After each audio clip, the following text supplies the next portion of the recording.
clock is always wrong up here. We're actually about 7:03. Welcome all to the Zoning Board of Appeals public hearing this evening, Wednesday, October 25th, here at the Griffin Meeting Room in Harwich Town Hall.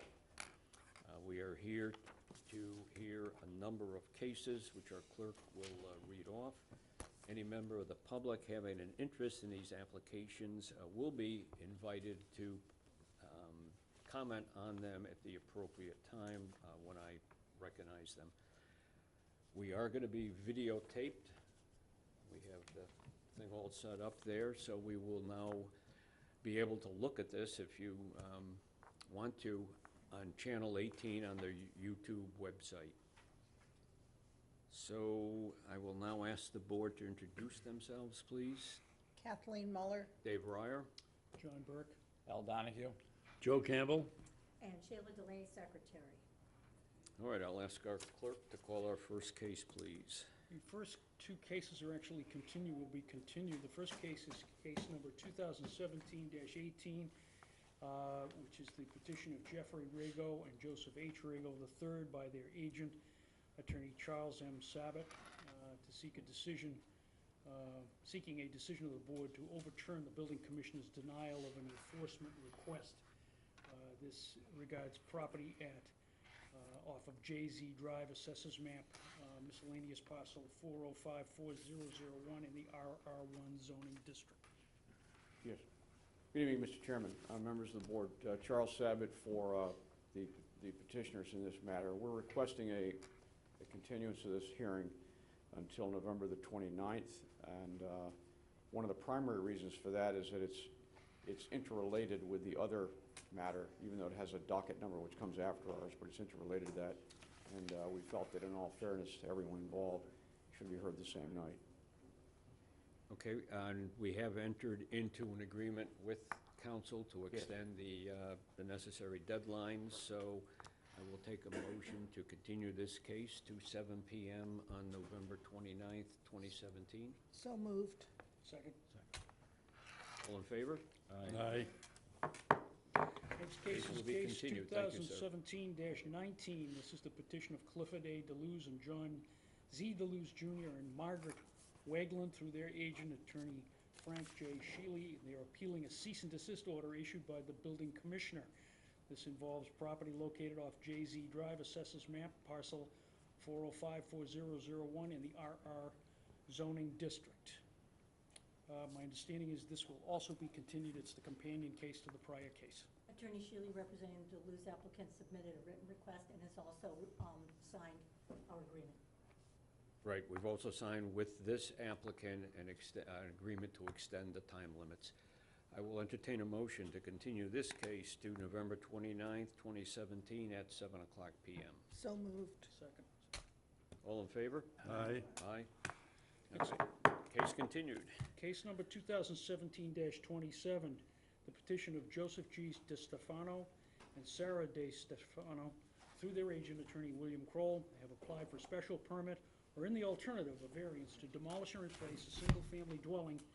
The application is pursuant to the Code of the Town of Harwich, Section 325-54A, Table 2, Area Regulations as set forth in MGL, Chapter 40A, Sections 6 and 10.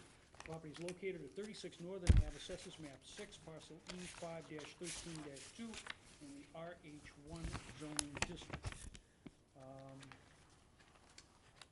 We do have a interdepartmental correspondence from the Board of Health on this matter from the Health Director, Megan Eldridge, in which she states, I have reviewed the application for a special permit from the Zoning Board of Appeals for the project at 36 Northern Avenue.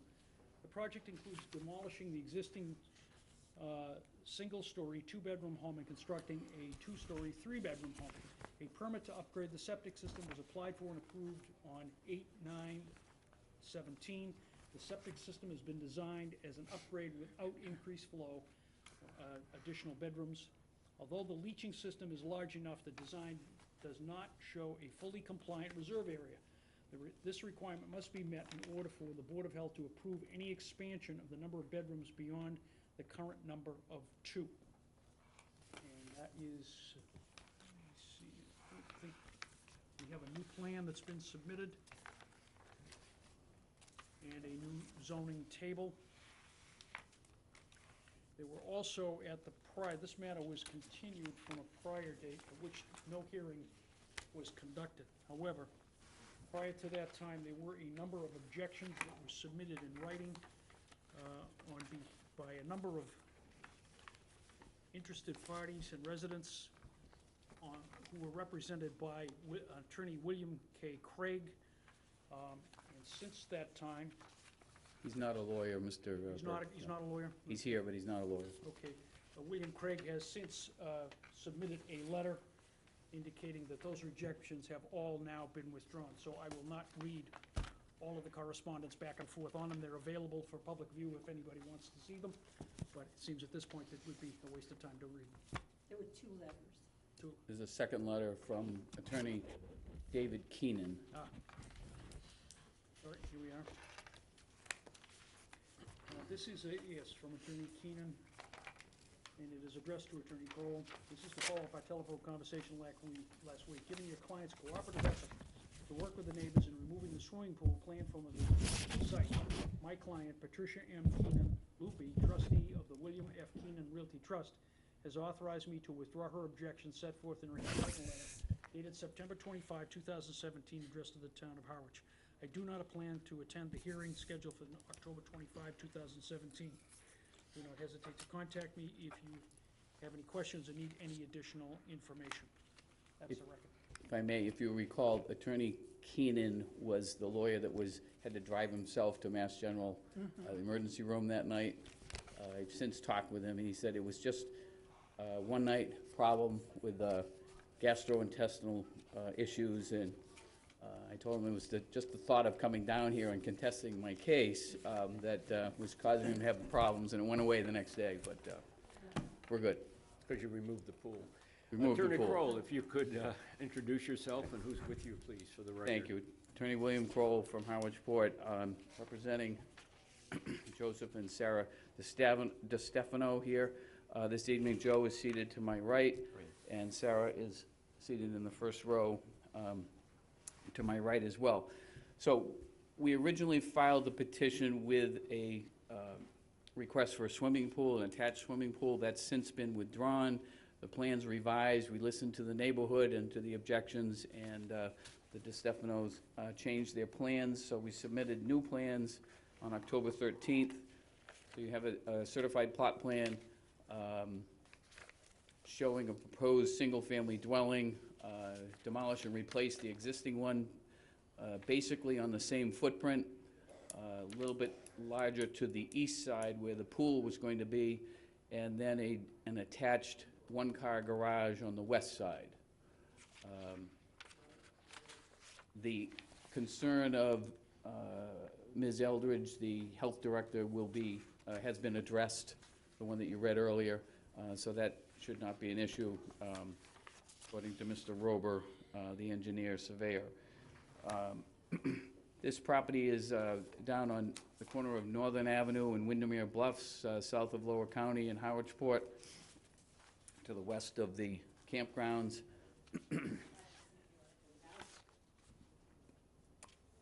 And the new petition, or the revised petition, is in accordance with the Gale case. We have a pre-existing non-conforming dwelling, single-family dwelling.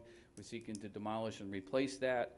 In going through the setbacks, you will see on the setback from Northern Avenue that we are going from 10 feet to increasing it to 10.8, actually. So we're getting a little bit further from Northern Avenue and a little bit further from the northerly boundary line, going from 15.1 feet to 15.6.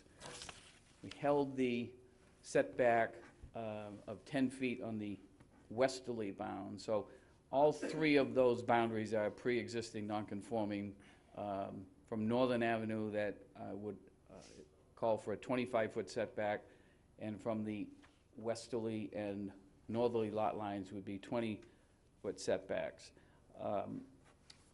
So we're pre-existing non-conforming as to those setbacks.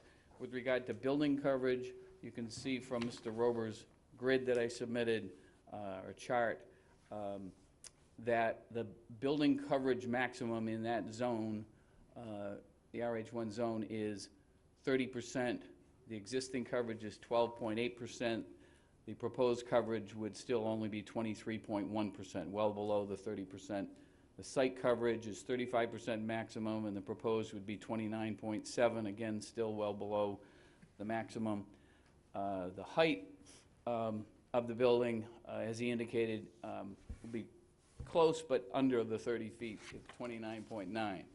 So Mr. Ryer, I know, is going to be out with his tape measure when that is constructed.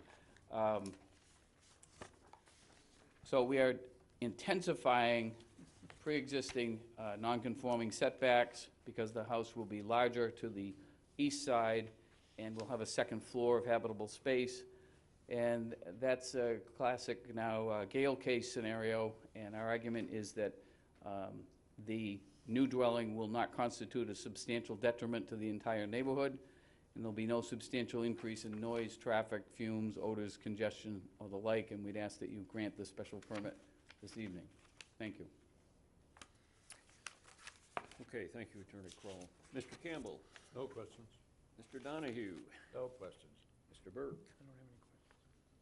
I don't have any questions. Basically, we're going to add a story. Is that what's happening here? Yes, and go a little bit bigger to the west, towards Windermere Bluffs Road. Right, but the big deal is the second story. Second story, Okay. right. And of course, we would want the Ryer-Crowell. No, don't put addition. my name in there, Mr. It's all Ryer. No, the landscaping. The landscaping is yours. 'Cause Condition. It's pretty tight down there. Yes. Basically, what we don't want is demolition, exterior construction, new landscaping between June 30 and Labor Day 2017 and 2018, because it's just too tight down there. Understood. Ms. Muller? So I understand correctly that instead of the original plan, which had a pool, now we're giving up the pool, but we're gonna go back to the 10-foot setback on the other side by adding a garage. Correct. You But it have it. was already there, so, okay, No closer than the existing dwelling. Right. Right. right. And we have a septic tank and a leaching area instead of a swimming pool. More practical.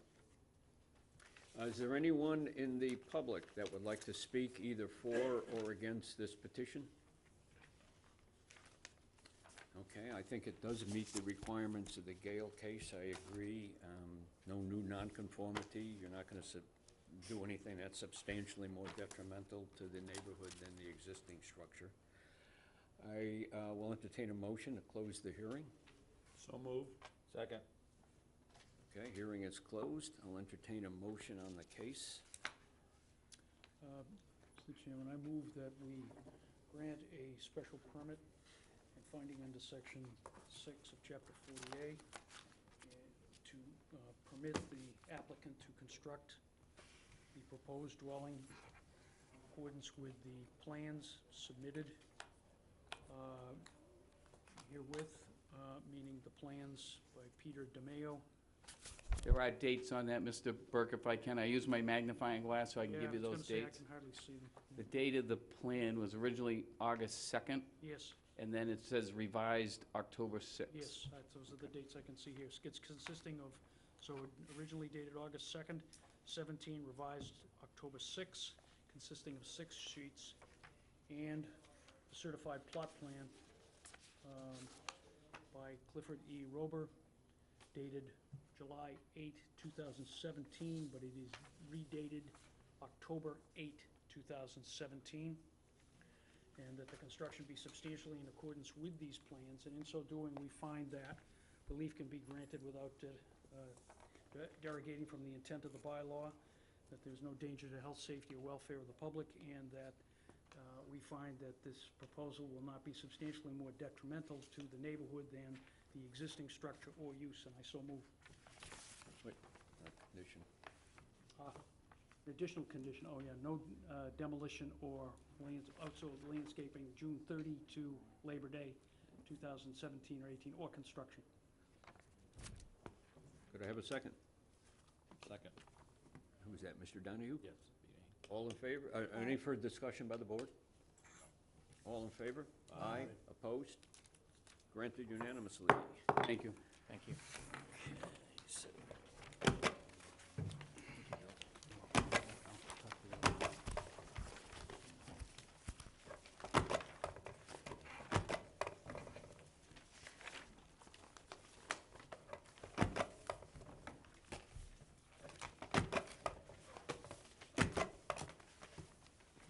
stuff, Avenue. Extras, extra.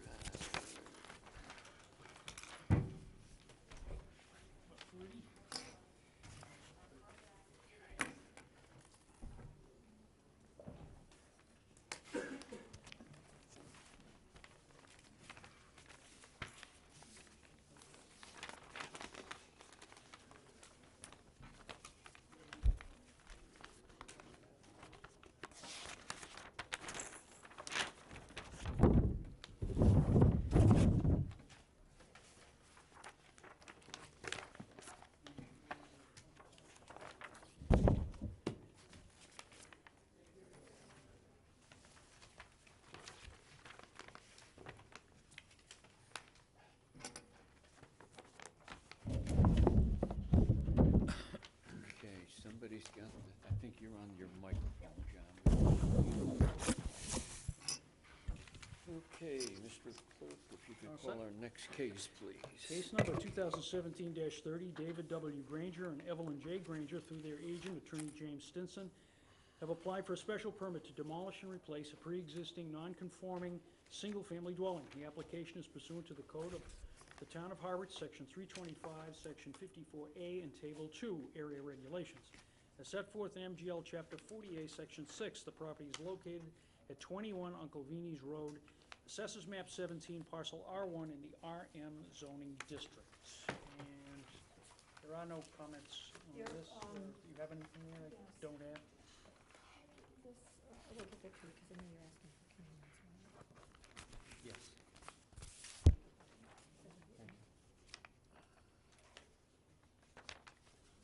And we do have a interdepartmental correspondence from the Conservation Commission regarding this case within 50-foot buffer zone to a wetland and within flood zone. Have been to one meeting with Conservation, were continued until November 1 to complete mitigation planting plan. So that's the only comment. That's the record. I don't want to go in reverse order, but that mitigation has been done. I believe it's been filed with the Conservation. We will be meeting with them. Okay. Okay, All attorneys. set? I'm sorry.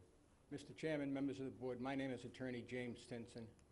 I appear with David Clark, the project engineer. As you indicated, Mr. Burke, this is the property at 21 Uncle Vini's Road. It's the second house back from the beach on the left-hand side as you head down. Before we go on, I just want to confirm we're all looking at the correct plan. It's, the last date is 10/25/17. It's the, Yes. That's okay. correct. Yeah, I just want to make sure everybody's got that one. Mine's an That's the earlier site version. plan. You've got an earlier one, which is the, I sent one to you, I know, so I'll get another one, right? No. I have apparently an earlier version. yes, July Thank you. version, I think it was. You wanna Okay, look let me at this just one? make sure the other, everybody's got that, Al? We'll We'll share share one. this We'll share. Okay. We're good. Joe, you Go got the current one? We get the right one now. October 25th, it should say, revision 2. Yes, I have. Okay. Kath? Yes. Okay, thank you. Proceed, please. Like the previous case, this is what I would characterize as a Gale case as well. Involves property which is located in the flood zone, and as a result of that, any improvement, the structure has to be raised up, R-A-I-S-E-D. As a result, the house has to be R-A-Z-E-D, because it simply does not meet current standard. And that's the impetus behind Mr. and Mrs. Granger's plans to have the house raised and a new structure built in its place. In the plans filed with you, I want to just make clear that the house will now face north. And the reason for that is because when you raise the structure up, you'd have to enlarge the steps that would face on Uncle Vini's Road. And so that we do not further encroach in a place where there's only 5.6 feet setback right now. Front door is on the north, the driveway enters where the door is. But the structure is non-conforming as relates, the property is non-conforming as relates to frontage. We have 144.15 feet where 150 is required. The lot area in this zone, the RM is 40,000 square feet. We have 13,068. The front yard setback is 25 feet. We have 5.6 feet. And the rear setback is 20, and we have 15.6 right now. I want to correct one mistake in my narrative that was filed with the application, and that is that the dwelling will be erected entirely within the footprint of the existing structure. There is a small section which I'll show you. When I was scrutinizing the plans, I detected this area shown in pink. The yellow is the old foundation. The black bold line is where the new foundation is going to be. This was beyond that, but it's still well within the setback lines. In fact, once we take the garage down, it's going to be 29 feet from the lot line. The garage is what encroaches on the lot line. And you said, sir, the new entrance will be to the north? This is where let me get oriented here. Yes, this is the driveway. These are the stairs here, so the house will face Okay, north. and do we have a drawing of that? We do have Yes. plans for that? Yes. Okay, Yeah, there are. okay.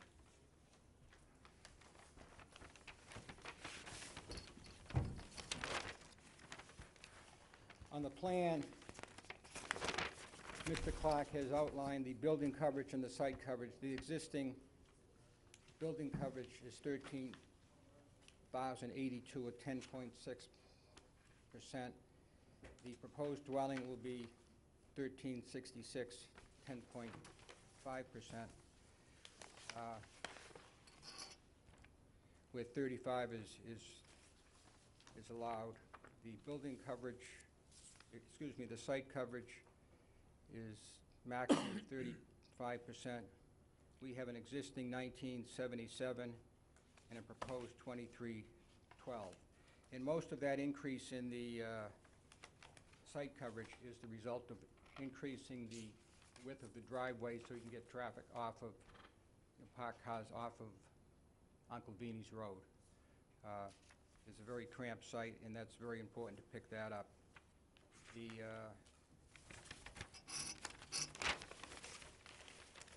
dimensions as outlined in page 3 of your zoning application, as I indicated, we have a required by the bylaw 40,000 square feet of area. We have existing 13,068.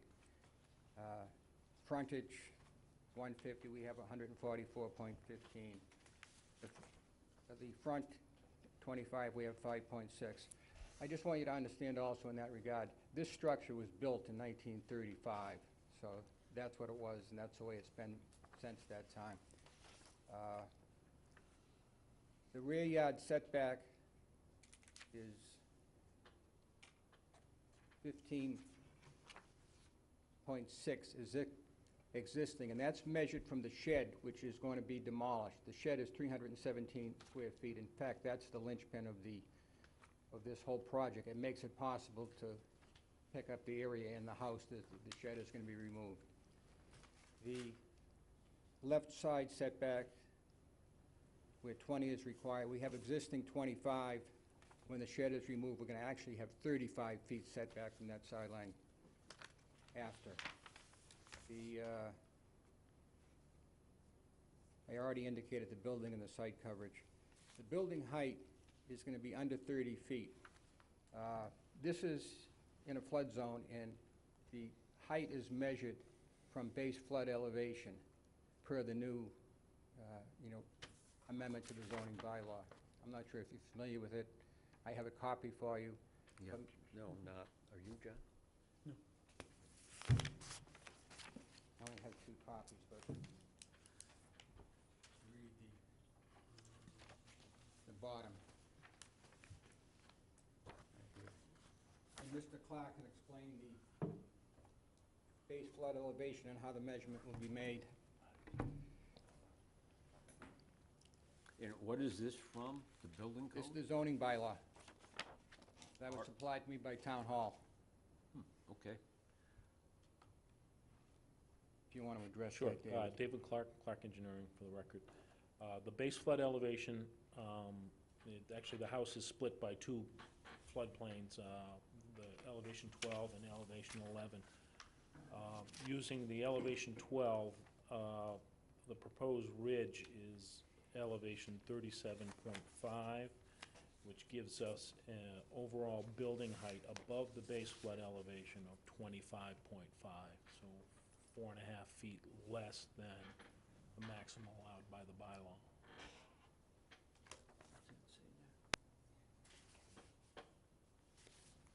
So it's actually 37 feet. 37.5 feet above mean Half feet. sea level, Thank you. basically. But I think you indicated it was 31 feet above what the, The low, yes, it'll be out of the ground 31 feet. the lowest grade on the southeast corner of the house is elevation 6, it's in so the that code. places the It is the- building height at 31.5 from the lowest adjacent grade to the building. Okay, thank you for bringing that to our attention. Actually, I wasn't aware of that, but Well, I was, I you don't know, I think we had thought a- that might be the case, and that's why I brought Mr. Clark, because I don't think we I had didn't a- want to pull my slide rule out, because that's when things start to go off the tracks for lawyers. yeah, I don't think we've had a case in the special flood Yeah, zone. I didn't think you hazard did area. either. There are 1,000 dwellings in Harwich, though, that are similar to, that are in the flood zone. I think it's mentioned in the preamble to that bylaw amendment. But irregardless, you're not asking for any height relief at all, so it's No, still no, we're gonna- within no, we're gonna be- enforcement by the, Right. and approval by the building inspector. Exactly, Okay. exactly. We're going to meet all the criteria for that. So that being the case, in accordance with the decision in Gale, I would ask the board to grant a special permit upon a finding that the replacement structure will not be substantially more detrimental to the neighborhood than the pre-existing non-conforming structure. We submit that the proposed structure will not create any new nonconformities or exacerbate or intensify any existing. As such, will not be substantially more detrimental to the neighborhood than the existing nonconforming structure. I also want to point out that this property is serviced by a tight tank, 2,000-gallon tight tank. We propose a 6,000-gallon tight tank. We have to go to Board of Health for that. That will be extremely beneficial to the property, in our opinion, because it's going to reduce the number of times that you would have to pump that during the summer, and that's a pretty busy road, and the reduction in the traffic would be significant alone. We also are going to do the mitigation planning as requested by Conservation. So I think it's going to be a win-win for town. The property is going to be raised up out of the flood zone. Well, the bottom is still going to be in the flood zone, but that part of the foundation is going to have the breakaway panels for the flood water to wash through in the event that that happens.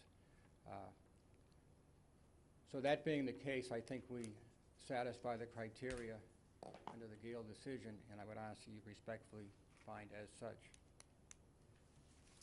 If you have any questions, I'll be happy to answer them. Mr. Campbell? Is this a two-tank system on the It's a one tank, one, single tank? single tank. 6,000?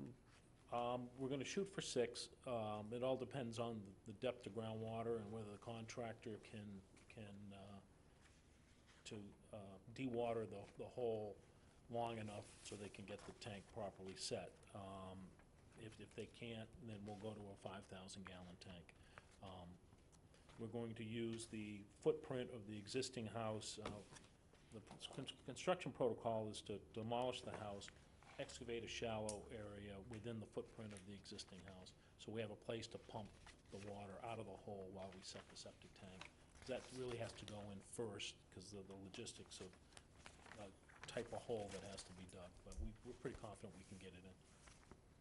So, oh, I see, so the pump will be in the house. No, there's no pump as far as the septic system. The pump is, because we're so Gravity close to feed? groundwater, and the depth of the tank, the bottom of the tank will be in groundwater when it's constructed. So the idea is to dig the hole and pump the groundwater out of the hole into a containment area within the existing footprint of the house, so they can set the tank properly on leveled compacted gravel, backfill it, then they can stop the dewatering process and backfill the tank. So it's just a construction process is what the pump is required for. So wastewater will gravity flow from the house to the tight tank. Once it hits 2/3 full, alarm will go off, and they'll have to call a septic company to come pump it out. In fact, there has to be a contract in place with a septic hauler that is part of the package for approval by the Board of Health. Anything further, Mr. Campbell? Joe, anything further? No, thank you. Mr. Donahue? No, I haven't got any question.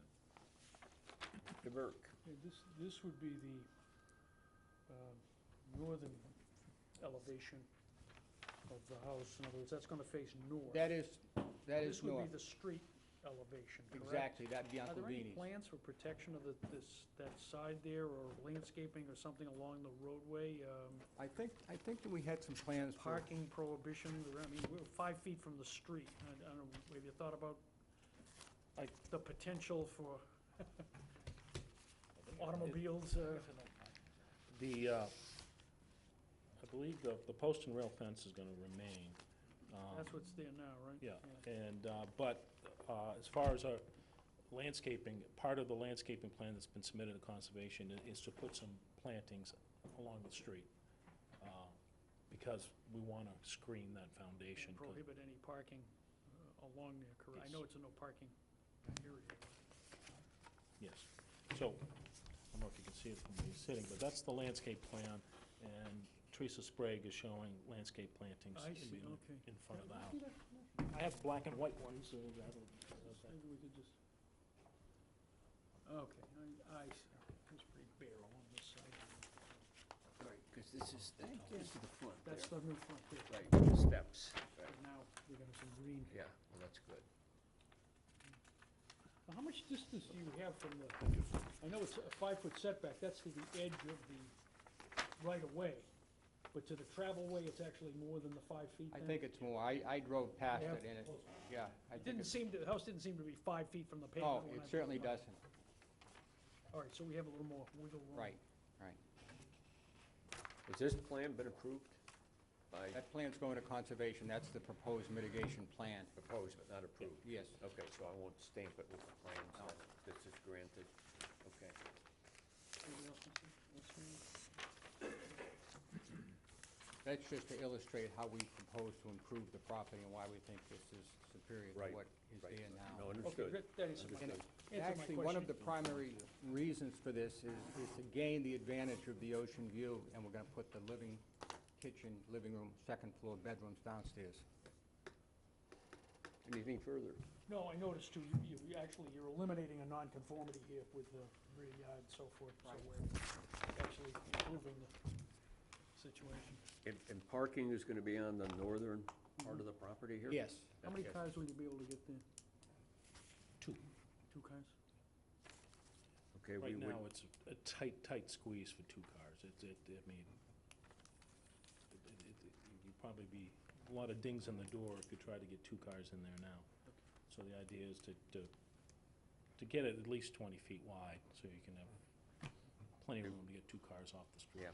And if it's approved, we would want to have the same condition as in a prior case, no construction, demolition, outside or new maintenance between June 30, Labor Day, 2017 and 2018. Right. In fact, I mean, even this time of year, it's going to be pretty tight down there, right where that house is, especially in the demolition. Once you clear it, maybe you've got a little more room to work, but It's gonna take a little bit of engineering it's pretty tight, ingenuity yeah, there.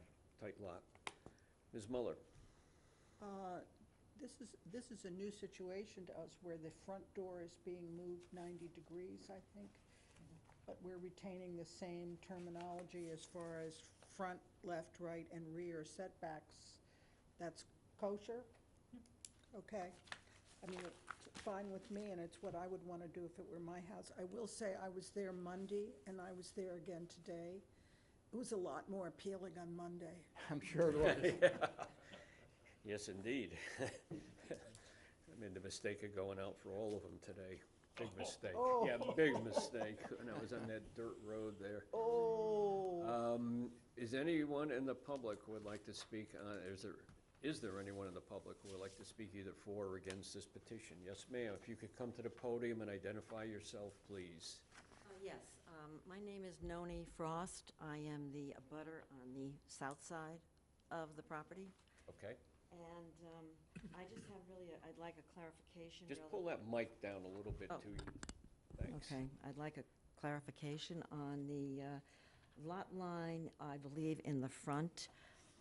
I have the map that I picked up this afternoon from the building department, and I have a map from my own situation Come over to the years microphone, ago, right to the microphone. relative to my property lines. And on my map, on the north side, I have a concrete block, or a CB, and then I can't say how many feet north of that, there's another concrete block that is broken, which does not show up on the Clark Engineering map. So I would like a clarification on that with somebody relative to just where their south lot line is. We have the land Would you like court to plan. address that? Sure. There is a plan of land recorded at the Registry of Deeds for this property. It shows 2 concrete monuments along Uncle Vini's Road. We located both those monuments, and they're in their original positions and match the plan of land for this property. And that's how we I fix can the property show you line. this. This is the, that's from the Registry of Deeds. Right, I understand that, but I have this engineering plan that shows this concrete block broken. This is the concrete block that you're referring to. This concrete block doesn't appear anywhere on this map. Well, this is the official, that's not a, that's the septic plan. Right, but this is also an official drawing of the property. Okay, I mean, I have the stamped one, this is just a smaller version. See, here's your map. And I'm just trying to line these up There so was I a can block show that you. we put This back. concrete block does not appear on, here's the concrete You know, I block. thought it was, This but it one isn't. here, I believe, correct? That would end that discussion. Where is this concrete block on your map? Right here. No, I no, don't no, see a that's the title other reference side on of the property. I didn't see a title reference. This little squiggly line means this Right. line has been shortened just so they could fit that on the plan. So that's not a continuous line, that's a break line. So what they did was, this is just for picture purpose. That is not in a scalable relationship to that boundary on this plan. Because it's a break line. Okay, but this is where the little marsh area comes in, and that's, so this is, Like, again, that's only on there for picture purposes. It is not. did you that- find this concrete block, the broken concrete block? It's this one right here. But that's on the opposite side of the property altogether. Yes. This doesn't look like it's, Again, because here is, there's no, this is an exaggerated relationship between these 2 bounds. So I wouldn't even scale it because, again, it's on there just for picture purposes, saying that they found a bound down the road. They don't even put a distance to it. So this, you can't use this location in relationship to the wetland because it's actually way down the road. so this is the south lot line, That's the common and pond this with your is property. the north Yes, lot line. yes. And this you're saying is just, It's just on there for picture purposes. It has no relationship to its actual position in the real world. all right, I'm going to have to, okay. That's an explanation. I don't know whether I accept that explanation or not, okay? That's, It's fine with me. You Right. can take that to Mr. Moran's office. They will probably say the exact same thing. yeah, okay, all right, I'll do that, thank you. If there were any bounds missing, we would replace those bounds. Okay. Anyone else in the public like to speak to this case? Hearing, does the board have anything further?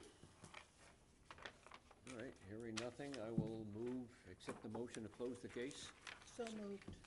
Second. Case is closed. I'll entertain a motion on the case. Mr. Chairman, I move that we approve the applicant's petition for a special permit and a finding under Section 6 of Chapter 40A, and so doing find that we have the authority to grant such a permit, that it will not endanger the health, safety, and welfare of the public, that it will not derogate from the intent of the bylaw, and that so doing, we find that the proposed new structure will not be substantially more detrimental to the neighborhood than the existing structure or use. And further condition that permit upon the condition first that the structure be built in accordance with the plans submitted with the application, being a plan by Outermost Land Survey consisting of one sheet originally dated July 18, 2017, and revised through October 25, 2017, and the accompanying architectural. These are plans by Seaside Designs, By Inc., it's hard to read On this, the- Seaside comprising Design. 5 pages, Right, 5 pages, Seaside dated Design. September 6, 2017. Okay. And that there be no construction or landscaping. Demolition. Or demolition of the property between 6:30. June 30 Labor and Day. Labor Day of 2017 or 18. And I so move. Could I have a second, please? I'll second. All in favor? Aye. Opposed? Thank you. Granted.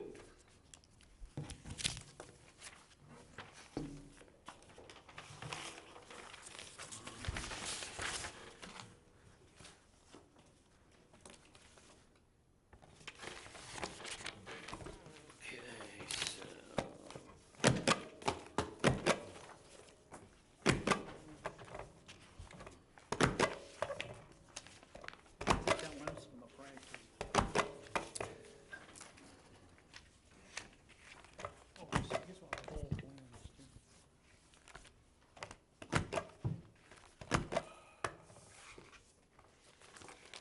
You know, I'm gonna stamp these in too, now that we're requiring them, because the drawings don't always have it all, and I want them You know what? part of the record. Anything that's part of the record, yes. Yeah, I want them part of, because we based our decision on that in part.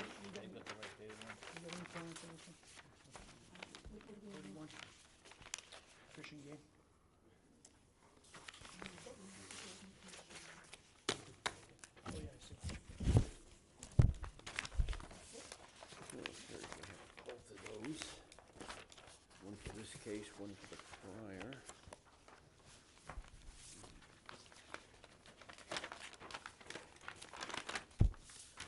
Okay, so let's see. Okay.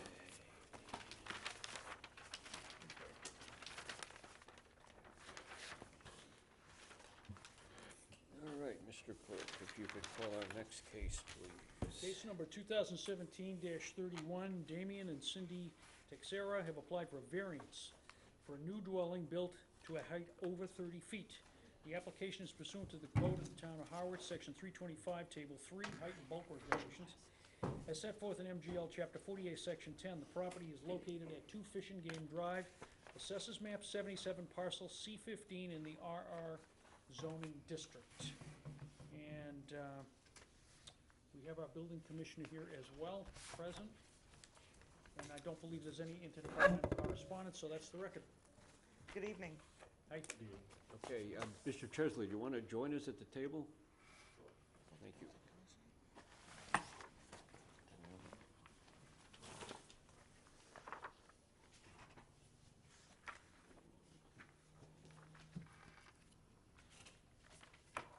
Okay, thank you. If I could have the petitioners identify themselves, please. Damian Texera.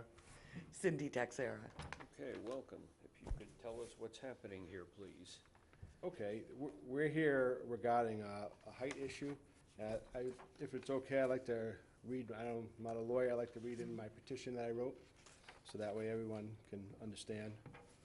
The following petition is being set forth for review in regard to Section 325, Article 2, definition building/structure height A. The height of a building or structure shall be calculated by averaging the distance between the lowest pre-existing grade point at the base of the building structure and at the top of said structure, and the distance between the highest pre-existing grade point at the base of the structure and the top of said structure.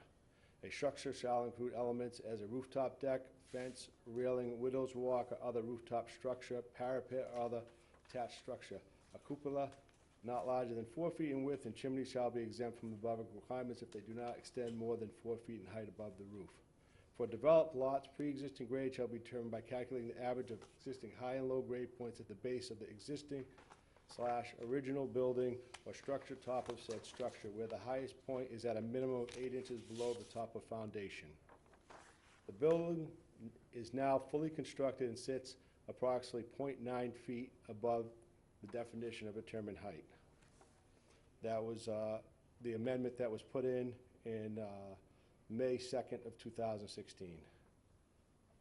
On or about the first week of January 2016, I called the building department and spoke to the building inspector regarding height of the house, which I was starting to draft to build, in reference to the 110 wind code concerning roof pitch and the 33-foot height rule.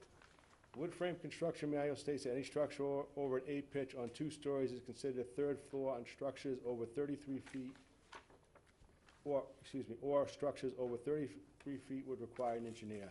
He said the roof pitch being a 10 would not be an issue as long as I was under 33 feet with the building.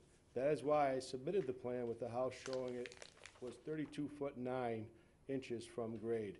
It was not explained to me that it was irrelevant in reference to the Harwich bylaw, which states a 30-foot maximum height of the definition of how it's determined.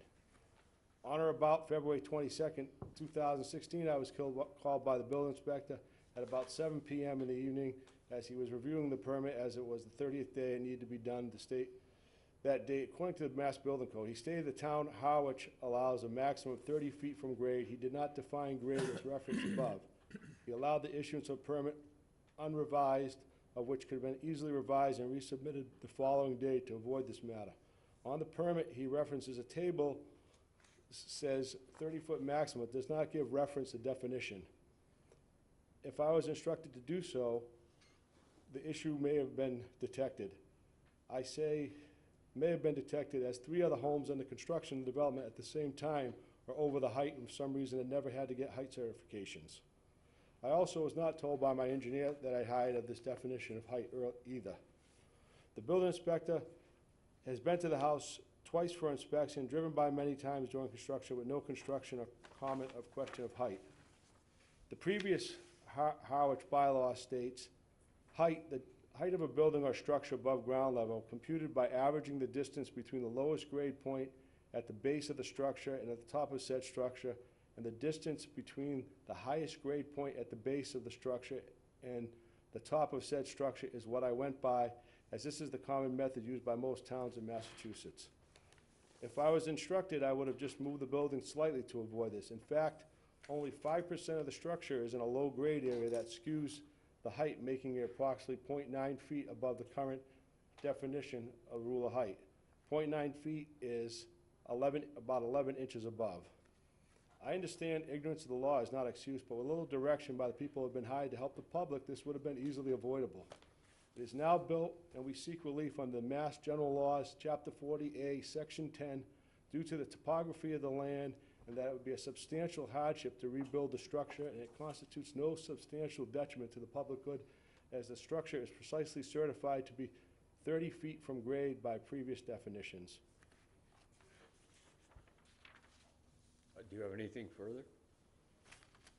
No?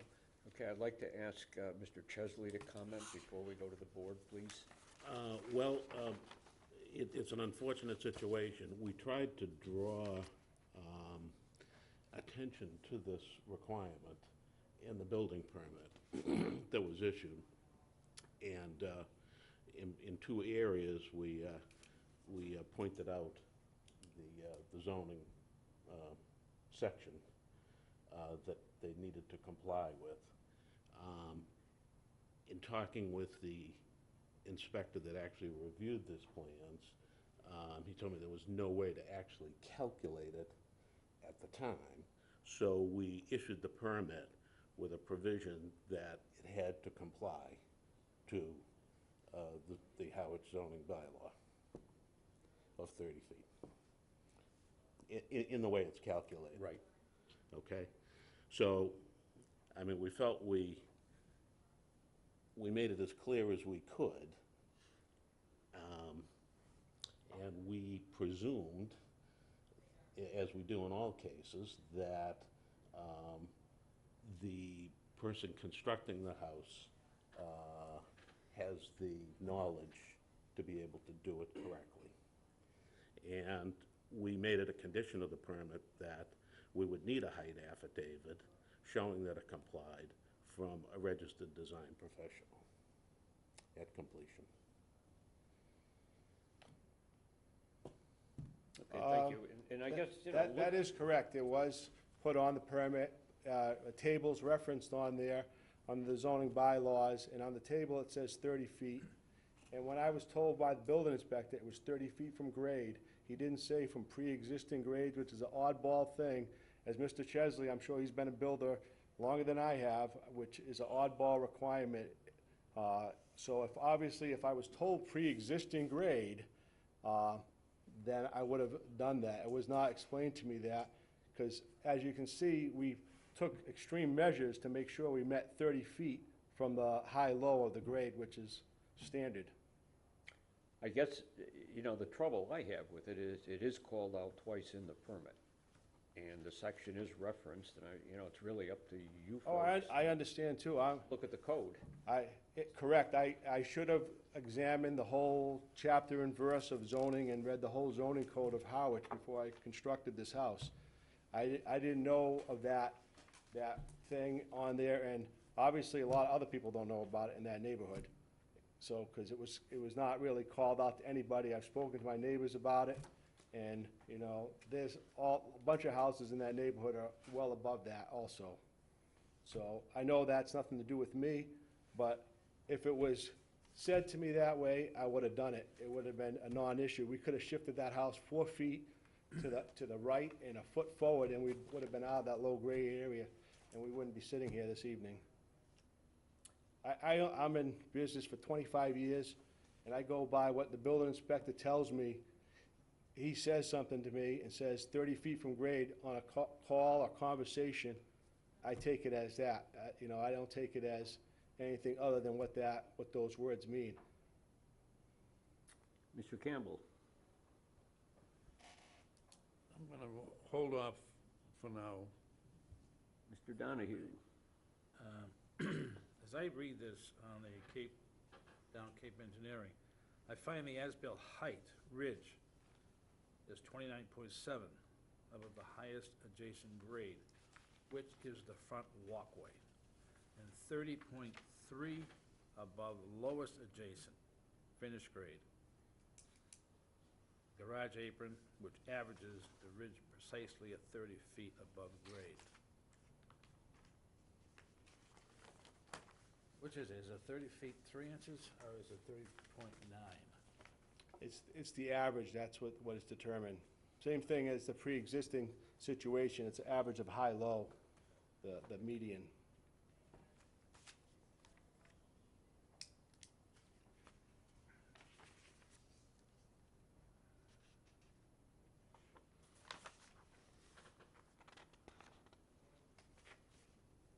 You know, also to note, you know, I understand the provision and why it's there, so people don't bring in fill and try to raise the heights of their lots to get ocean views. We didn't bring any fill in, we didn't try to raise the grade or anything to try to get a better view of the ocean or someplace. You know, There is no view. There's just, We're just not blocking anybody's. it's on a hilly site, and it was that one low corner, and, you know, at this point, it would be pretty substantial. I'm not sure even what we would do, to rip the roof off of the house for 11 inches. My next-door neighbor's house across the street is 6 inches in difference in height. It's not like it stands up and it's obnoxious or anything. And this is a back corner that nobody would see. You know, it's and error.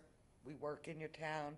We don't live in Harwich, but we do a lot of work in Harwich. We follow the rules. We get permits. We do all the right thing. We're not flipping houses and bringing people in that aren't insured. We're trying to do right by the community. We have somebody lined up to buy the house, generating big tax dollars for the town.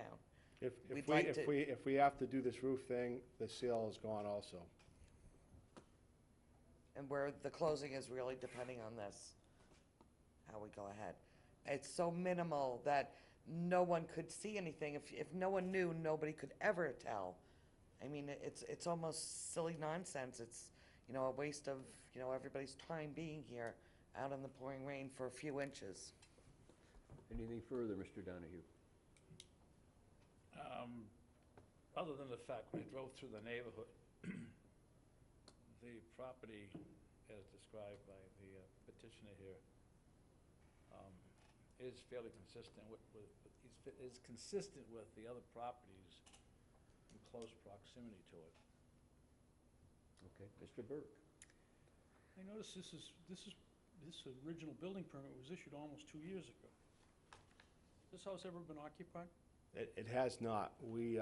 This is basically my retirement fund, what I work on doing on weekends to, building this house. It's been a part-time project for me to, I assume no occupancy permit was ever issued, No, correct? No, still not. we still need, because we needed to get the height certification, which as you see, it was precisely built to 30 feet, and I just figured we needed that right before we were gonna get the Notice final. The building application for the permit is in your name individually with no contractor's license, That is correct, but you're selling this property and you've never lived in it. correct.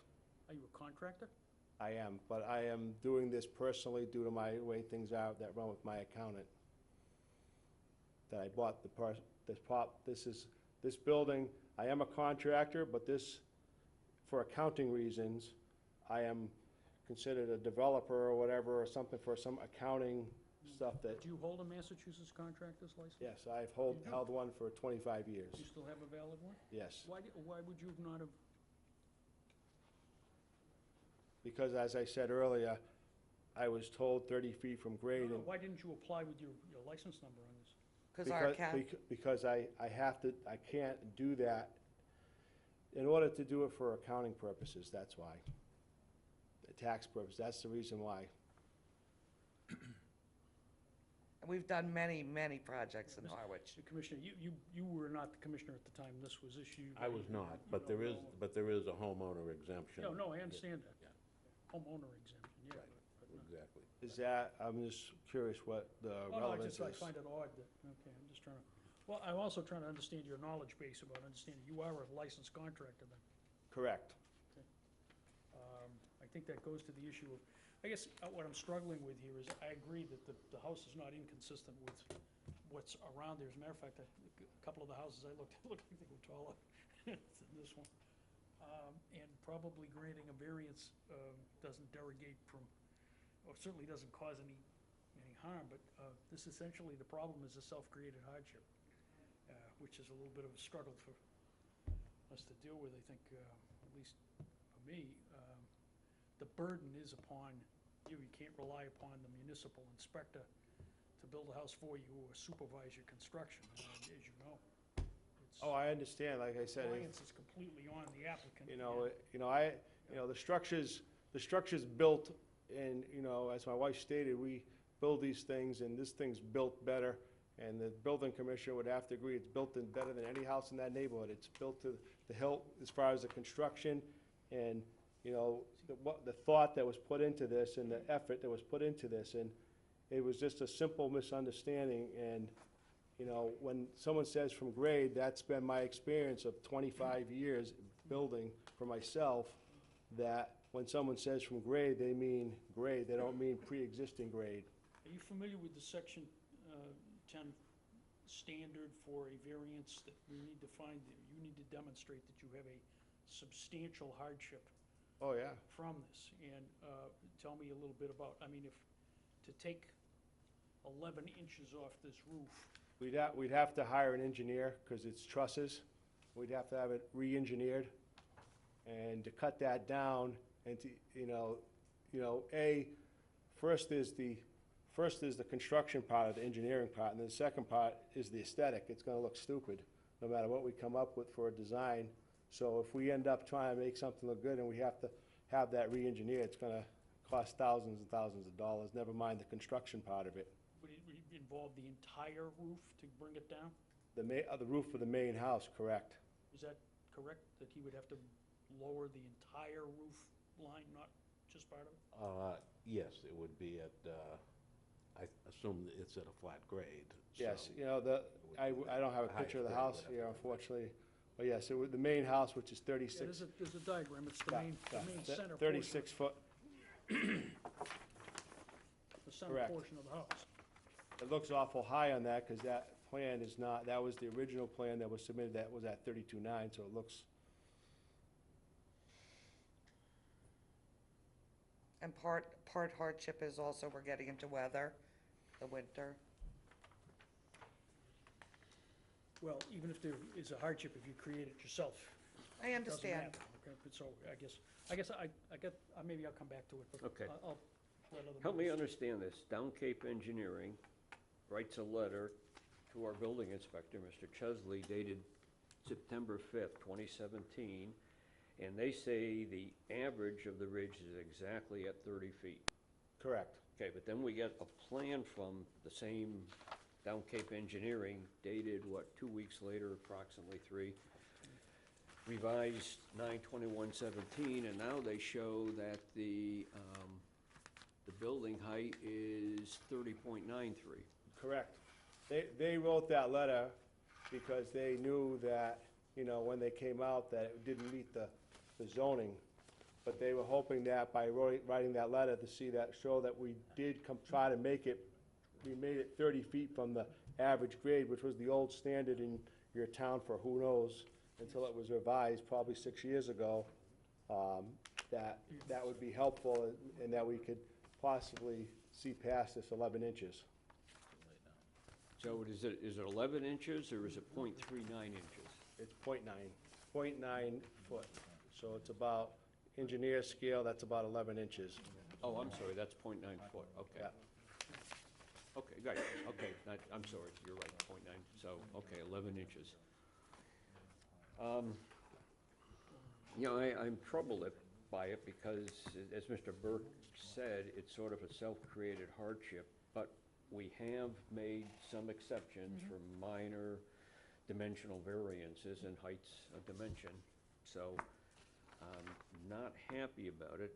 We had a prior case many years ago. I always kick myself for not insisting they redo the house because it's an eyesore. Yours is not.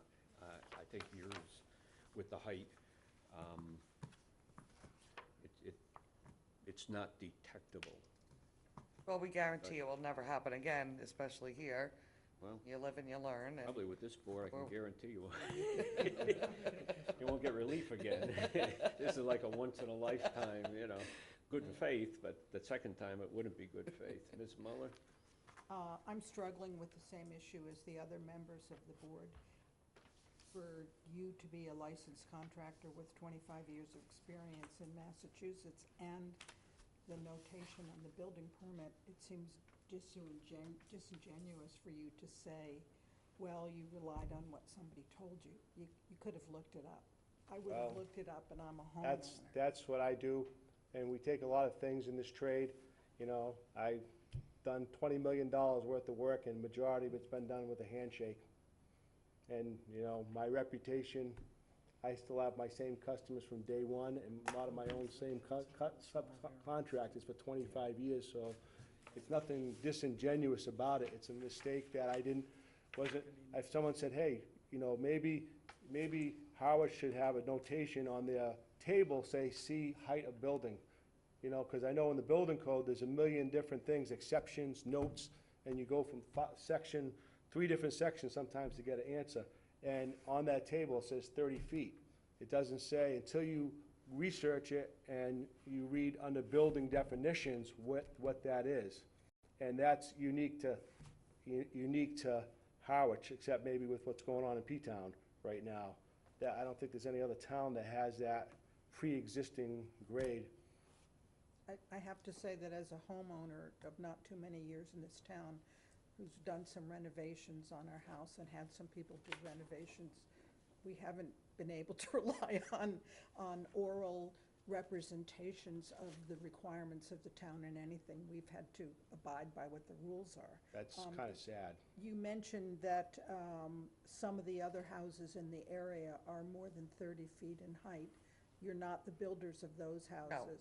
Is this true, Mr. Chesley? Are Well, you aware of this? I'm not aware of that, but, I mean, if he and he came in and told me that, and I said, well, if you wanted to file a complaint, we would investigate that, but, we just.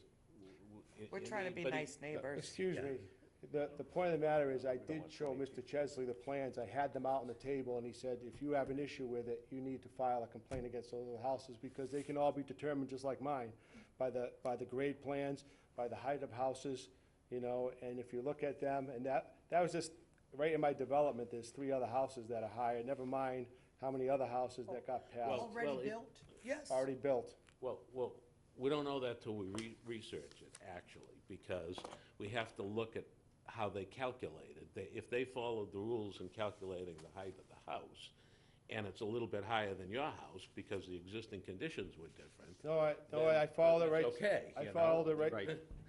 I'm sorry, I didn't mean to interrupt, but I followed it right to the same way that my house was calculated, by the pre-existing grade, top of foundation, and the height of structure that was submitted. One of them was changed in the field, they changed it, but it's still over. And the other 2 there that I saw are definitely over. One house itself is 30 feet, just the house itself, so obviously it's more than 30 feet from any grade point.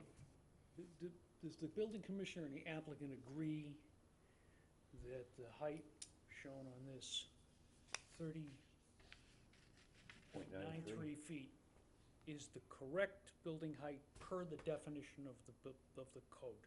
Correct. So we have no issue with That- relative what per the the- code that's says? exactly Well, what There's no interpretive- We're relying on the the engineer. engineer's calculations. Okay. We don't do our We don't own have any separate interpretive calculations. issue here at all. No, that's what he's saying. All right, so it's over, and we're not arguing that it's not. Okay.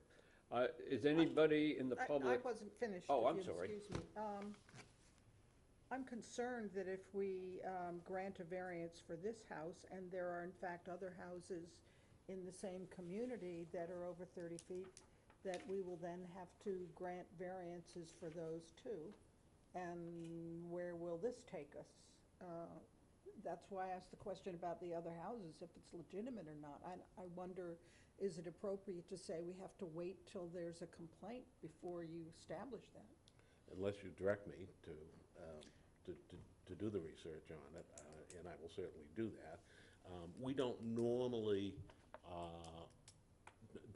require the calculation of height unless it's close, unless it looks like it's close to us. So how did this one come to light? Was there a complaint? No, this one looked close to us, so that's Okay. why we noted it on the permit, and we tried to flag it so that they would research it and not, Well, and this and was did not not a- it was- happen what happened. On the plan, it's not even the idea of being close. I drew it because, as I stated, I thought I could go up to 33 feet with the house alone with the wind code issue. So that's why I drew it at 32.9 from grade. So there's not even an issue that it's But there's over. 2 different things we're talking about. One, you're talking about the building code, we're talking about the zoning But code. what I'm saying, though, It's a is, different I'm thing. saying, though, yeah, correct, but that's why I originally called before I drafted a plan, just to find out. And I wasn't told that till later, that you could be 30 feet, and then the inspector called me on the phone and said, you can't be too high, you have to be at 30 feet. You know, if he said, listen, revise your plan, which should have been done, I know he was trying to be helpful, but now we're sitting here, he was trying to be helpful, saying, hey, just go 30 feet from grade, but if he said, hey, revise your plan, bring it back to us in a couple days, we would have made that revision and bought the 30 feet. Well, it's not 30 feet from grade, it's 30 feet 30 from the yes, average yes, grade. we all know the definition now. Yeah. So, Okay. Okay, is there anyone in the public that would like to speak to this case, for or against? Anything further from the board, Mr. Burke? You talked to any of the neighbors that you abut? all my neighbors, they really don't care about it. It's not a non-factor. They have other issues with covenants and restrictions which have nothing to do bearing on zoning. They have other issues with things that are being built by someone there about covenants and restrictions, but nothing to do with the height of this house. My neighbor, which I'm surprised he wasn't here tonight, on the right of me, he said that thing's gonna look stupid. And if you have to cut the roof, he says, what are you gonna do to make it look good? I said, I don't know. I moved here from Alexandria, Virginia, where a few years ago, Catholic Church, Catholic parish built a very large rectory, a brick rectory on a busy road. And when it was built, it was determined that the roof was too high, and the roof was lopped off, and it has a metal widow's walk on it. It's like one of those stories in town. It's too bad. Well, I wish I had the resources of the Catholic Church to, and I would gladly reconstruct the whole house. I don't know that that parish is what you'd consider a wealthy parish, and certainly it's not a question of the Catholic Church as a whole institution, but it was a remedy, but I think it was unfortunate that it was necessary. Well, as the board knows, I'm a bugaboo on height, and this would never fly if it was not already built, my personal view. I would never approve this if there were plans and asking for a variance, because I don't think there'd be a hardship just based on height. I can't imagine before the fact that there's any kind of a hardship. We could have just changed the picture of the trust. Right. Ironically, we have someone in that was a backup buyer, and we're going to be building the same house again in Harwich.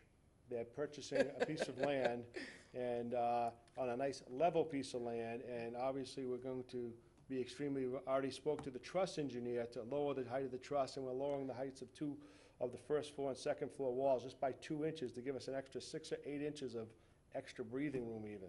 We like that. I guess I can't see making these folks cut down cut off 9 inches. I really can't. I Thank you, can't Mr. either, Wright. except for what Mr. Texera said about other houses in the neighborhood. Well, whatever we do in one case doesn't set a precedent. We look at Well, each one that comes in. Here's what I think the missing piece here is this, well, there's two things. Substantial hardship. You've offered really no documentation or empirical data about what's that hardship. Ripping a roof off? Right, it's just nice to say that, but what's the hardship? Why can't you do that? Oh, I can do anything. It's Well, just a matter of money. give us an approximate number. Well, my If- point is if- you haven't submitted to say, okay, that will cost me so-and-so. I can tell you that I know to have an engineer, hire an engineer to come and redesign those trusses is gonna be thousands of dollars, because it just, I can't get an engineer to size a beam for me for less than $500. The burden is on you as the applicant to substantiate your case. You have to substantiate to us a couple of things. First, that you have a substantial hardship. It can be financial or otherwise, all right? So if you were to submit some financial data about what it would cost to make this property conform, that might help us come to a decision on whether or not it's substantial.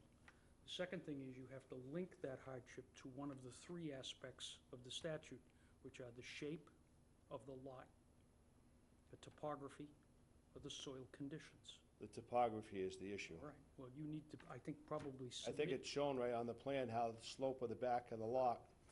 You have to explain to us, you ought to give us something that explains to us how that relates to your hardship. That's your burden to do. I think, isn't that shown by the engineer, showing where the great high-low is? Just because you draw some, you've got some. I didn't draw anything. Okay, there are a couple of. In other words, you want it in writing. There are a few contours here. I'm not an engineer. So if you want to prove your case, the burden is on you. I don't have to go to engineering school in order to prove your case. You need to prove it to me. So that, Well, we didn't go to engineering Okay, school well, I'm either. just saying. We have to hire one. perhaps the board might want to continue the matter to give you a kind of a second bite at this apple. I feel I'd like to give you the best possible chance to get the relief that you're asking for here, because I understand what a bind you're in. On the other hand, so far, what we've got here, for me anyway, doesn't quite make it. So in other words, we have to wait till next month's meeting? We can't do anything earlier than that?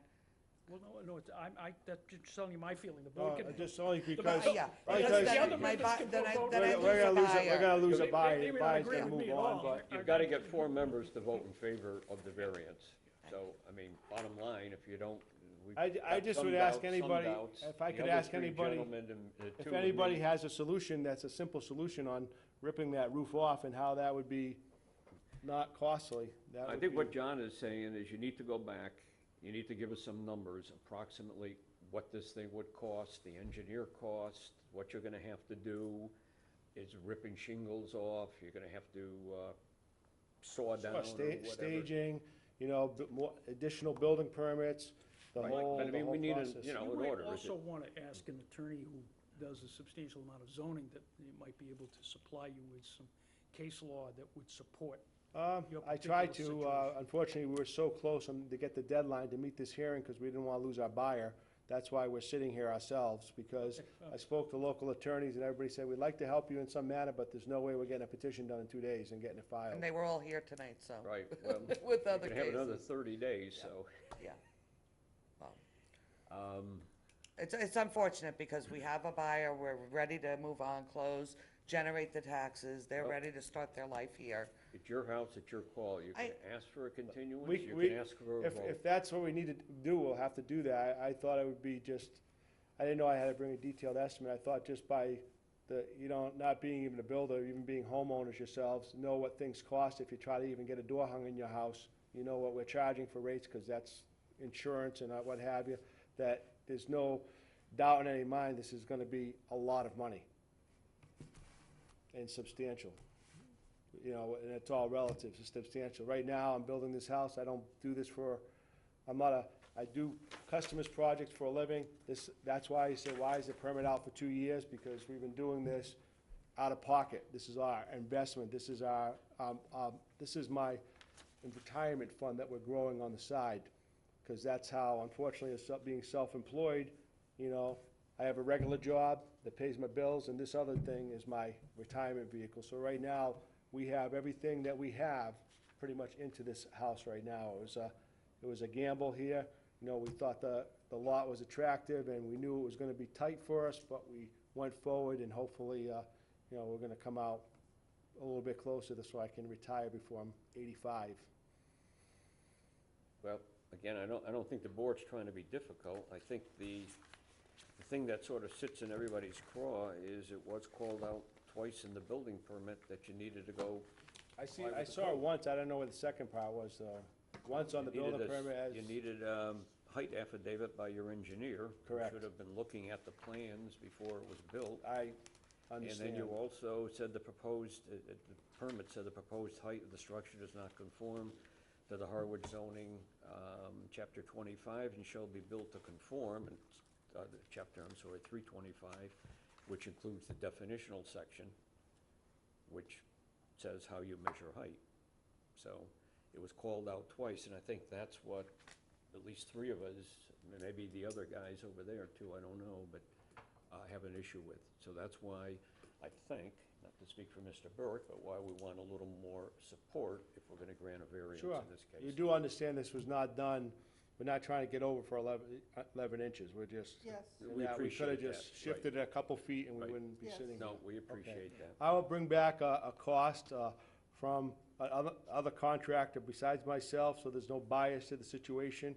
I'll bring back multiple, if you want, multiple quotes from, I'll get a quote from engineer and what it would all cost. Okay, Should and give also us, explain how the topography. Right. that You that need is to- you need to link important those as the together or dollars, you don't get a yes. variance. We need both of those things.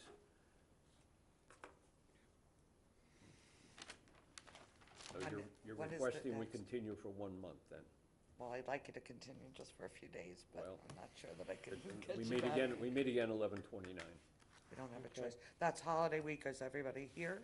Yes, that- well, I think it's the day before Thanksgiving, No, it's a It'll be- weekend. or weekend week after, before. okay, so we're all good for that? well, I don't know I'm okay. about Mr. Campbell. Is that okay then if we're We missing might Mr. only have Campbell? 4 voting members. So is that worse for us, or? Well, if everybody votes in Well, I'm favor, it thinking- works. Okay, we don't have a choice, we have to. You don't I have a mean, choice. We're praying to God these people can If- I mean, move you on can- with their lives, they You have can ask for a children. vote now. I don't think it would be well advised, but you Well, can. No, we'll bring Yeah. back the information. You're kinda making us. Okay, I will entertain a motion to continue case 2017-31 to 11/29/17 at 7 PM. So moved. Thank you, fellas, thank you, Second. ladies and gentlemen. All in favor? Aye. Aye. Opposed? Okay, Okay, sorry, but we'll see you next month. we'll see you after. Bring us the I'll data. bring Submit some- it ahead of time if you would, please, to Sure. our I'll go see secretary. you. Sure. Thank you. Okay, thank you, have a safe ride home. Thank you, you too.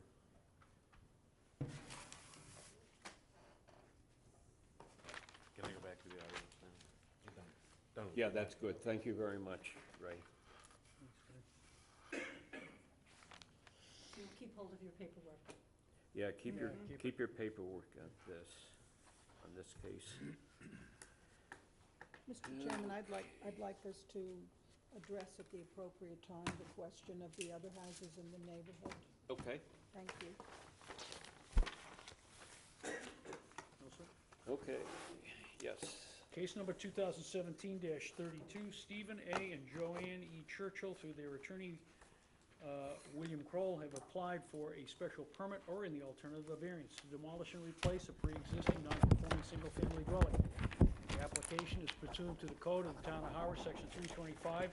Table 2 area regulations is set forth in MGL chapter 48, section 6 and 10. The property is located at 17 Shore Drive, Assessors Map 78, parcel B15 in the RR zoning district. We do have one memo from the Conservation Commission, and it says Churchill. They go before Conservation on October 18th. They anticipate approval without any change to the building footprint, so presumably that's happened. And okay. No other comments, and that's the record. Okay, Attorney Crowell, if you could identify yourself and who's with you, please. Thank you, Mr. Chairman. Attorney William Kroll from Harwich Port. I have Steve Churchill seated with me, and his wife Joanne seated to our rear right. This is probably the dirt road that the chairman mentioned. We've been there.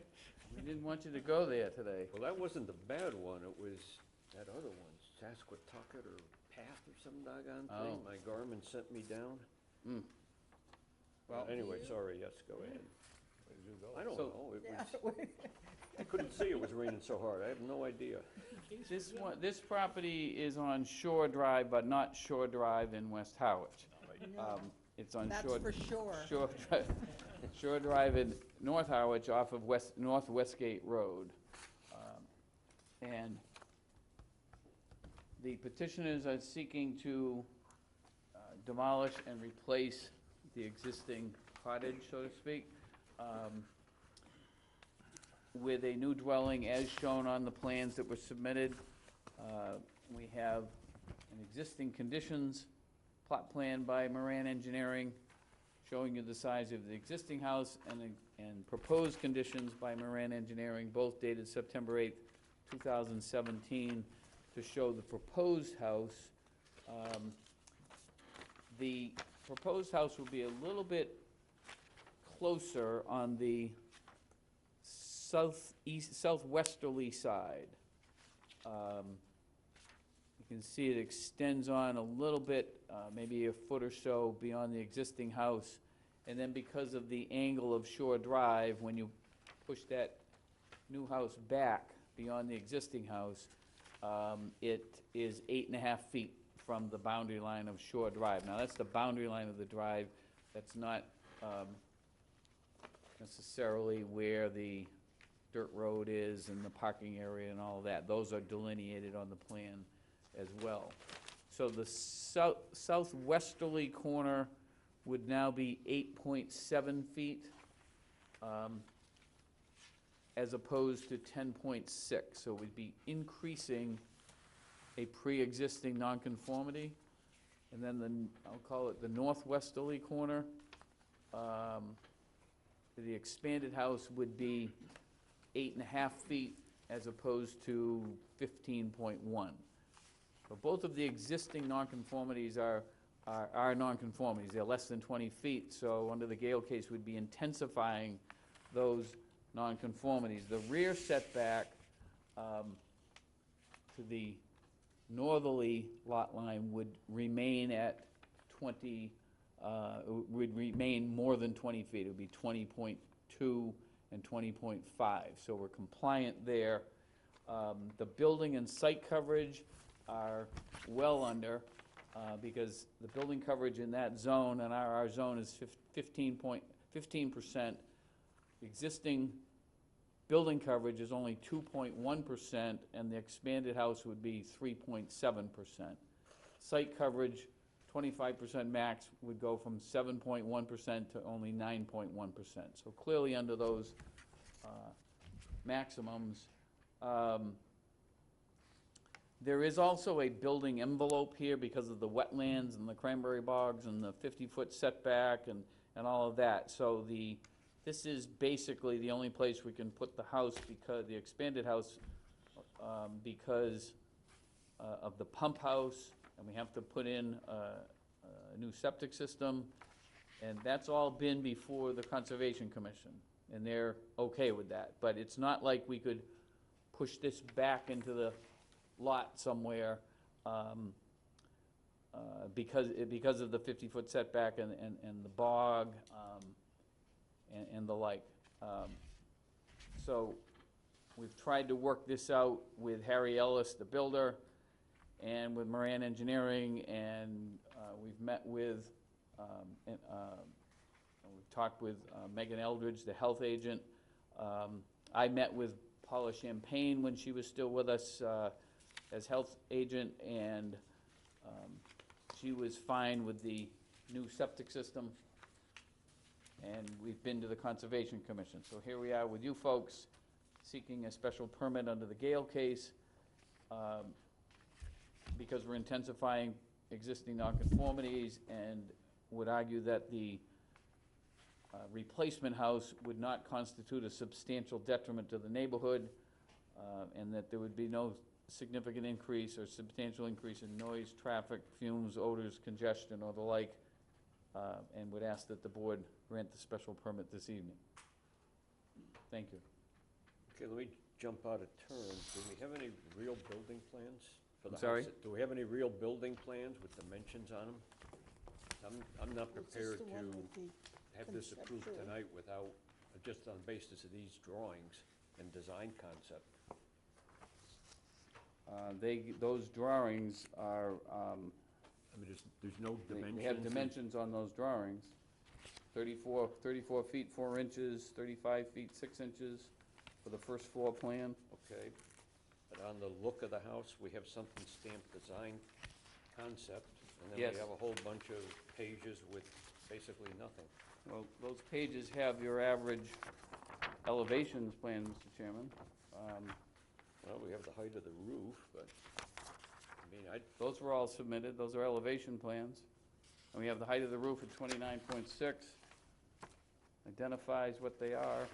The only one that is a concept would be the front elevation is the one you're referring to, but with all due respect, I beg to differ that there are dimensions indicated on that first floor square. It's a rectangular house with a deck. first floor plan, right? Right, it's Nothing- 34 feet by 34.4 by 35.6. And it's the same, Not on the second floor. on the second floor, those are full dormers. I asked Mr. Ellis about that, Harry Ellis, the builder, and he said those are full dormers. And how high is the chimney? We don't have any elevation on the chimney, because we're at 29.6, and we just have one height case, and don't want to come back looking for a variance. I haven't gotten into heights of chimneys in the past, it's just been the height of the ridge of the house. Well, but But that I- applies to chimney if it's over 4 feet, isn't it? Right.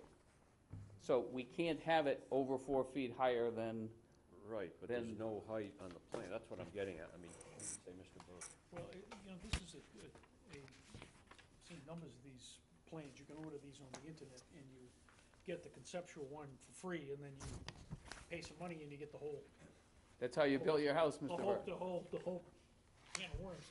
Do you have the complete set package that you bought for the plans? No, I do not. We're going to get it all drawn up, but we're trying to get exact location before we got the blueprints. I'm dying to get a set of blueprints to get this thing rolling, but we don't have that at this time. You say you're going to get it drawn up. In other words, you're gonna use this to go to an architect to have it drawn, or you're going to actually use the acquisition? I've got to of talk the to Harry, where we go from here. What my advice, if I may, my advice to my client was that we were concerned about whether conservation would alter the footprint.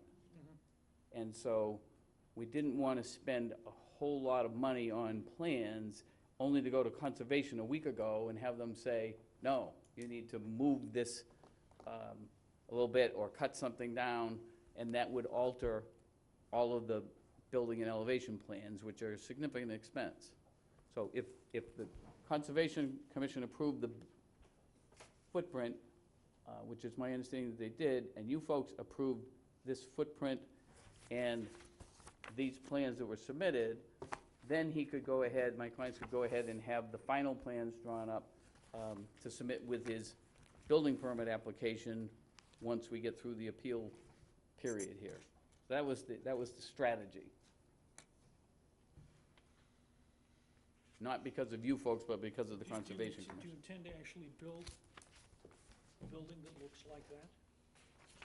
What was Can the you hear me? question? Do you intend to actually build a dwelling Yes. that looks like that? The only difference is gonna be, you asked about a chimney, there isn't gonna be one. There's not gonna be a fireplace. And also, the porch is gonna have a foundation under it. The front porch will be closed in.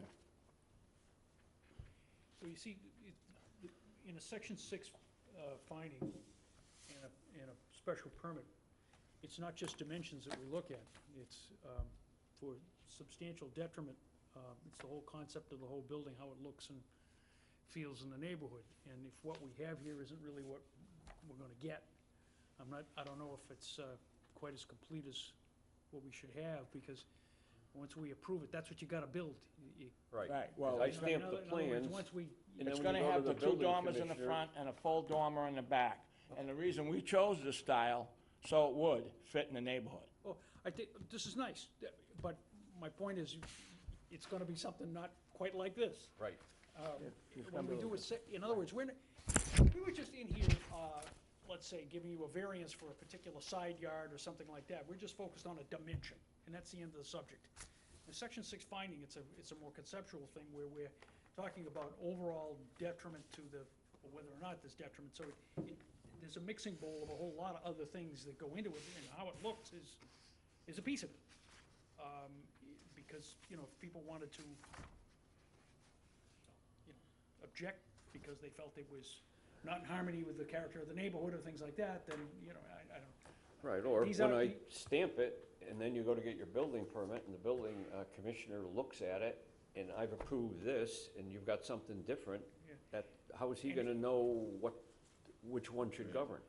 Yeah, and we You're gonna have to come back here anyway in that case, probably, so I'd like to suggest we continue this till we get a set of plans. So we're just talking here for a minute, I'm not arguing with you, right? We're just talking. If you take these elevation plans that both show dormers, right side, left side, and you take the rear elevation plan that shows the full dormer on the back, and you look at the floor plans that are submitted, first floor has dimensions, the second floor shows the bedrooms. You wouldn't be able to build something other than what that looks like on the front, because it shows the dormers from the left and the right, and it shows the full dormer in the rear. But it is gonna be something other than what But- that looks Right. like, because it's not gonna have a chimney. And I gonna understand have it. Closed He porch. said he's gonna close the porch in, but my point is also that, with all due respect, the board's not is not legislating aesthetics. It's a single-family residence based upon these plans.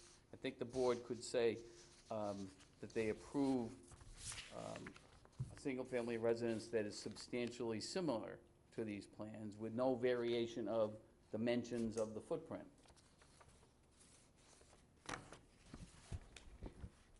And he has to build a house that's less than 30 feet, whether this board says it or not. The zoning bylaw, as we just heard, and we've talked about this many times, is you have to build it under 30 feet anyway. And incidentally, parenthetically, I'm gonna be here next month, with what Mr. Stinson referred to earlier, with the new floodplain elevation, is caused, and I'm going to be, filing tomorrow for a variance for a house that has that issue. You said you haven't had one before, you will have one next month, because that floodplain bylaw is causing a problem, and you'll see why. Well, you heard from Mr. Burke what we're gonna be looking for in the way of support. No, it's a different situation than the previous petition that you just heard. It's a different situation. I'm just letting you know that bylaw is causing a problem, or a situation that just to comply with the federal requirements, the FEMA requirements, then you have to differentiate that from what the bylaw says. So, in any event. Well, I mean, you can present, I'm not gonna vote in favor of it without the I understand, that's why I plans, said, we're so just talking, I hear you loud and clear. I would suggest you come back next month with Mr. That's the Donahue. Conservation Commission. Yes. Now, there's a series of stakes with distances on them. Are those your stakes, or those put in by the Conservation Commission? That's a good question, I was not there. You'd have to ask Harry Ellis that, I'm not sure. And But Moran Engineering. Conservation approved it, I do know that. We don't know that those stakes are in The fact. stakes in the front there were marked for the corner of the house. Yeah, but they had them all up and down the property in the back, all the Yeah, way the down back, to the, yeah, but I think, A lot of times, you have to flag, curious who it was. I've never known the Conservation Commission to put in stakes.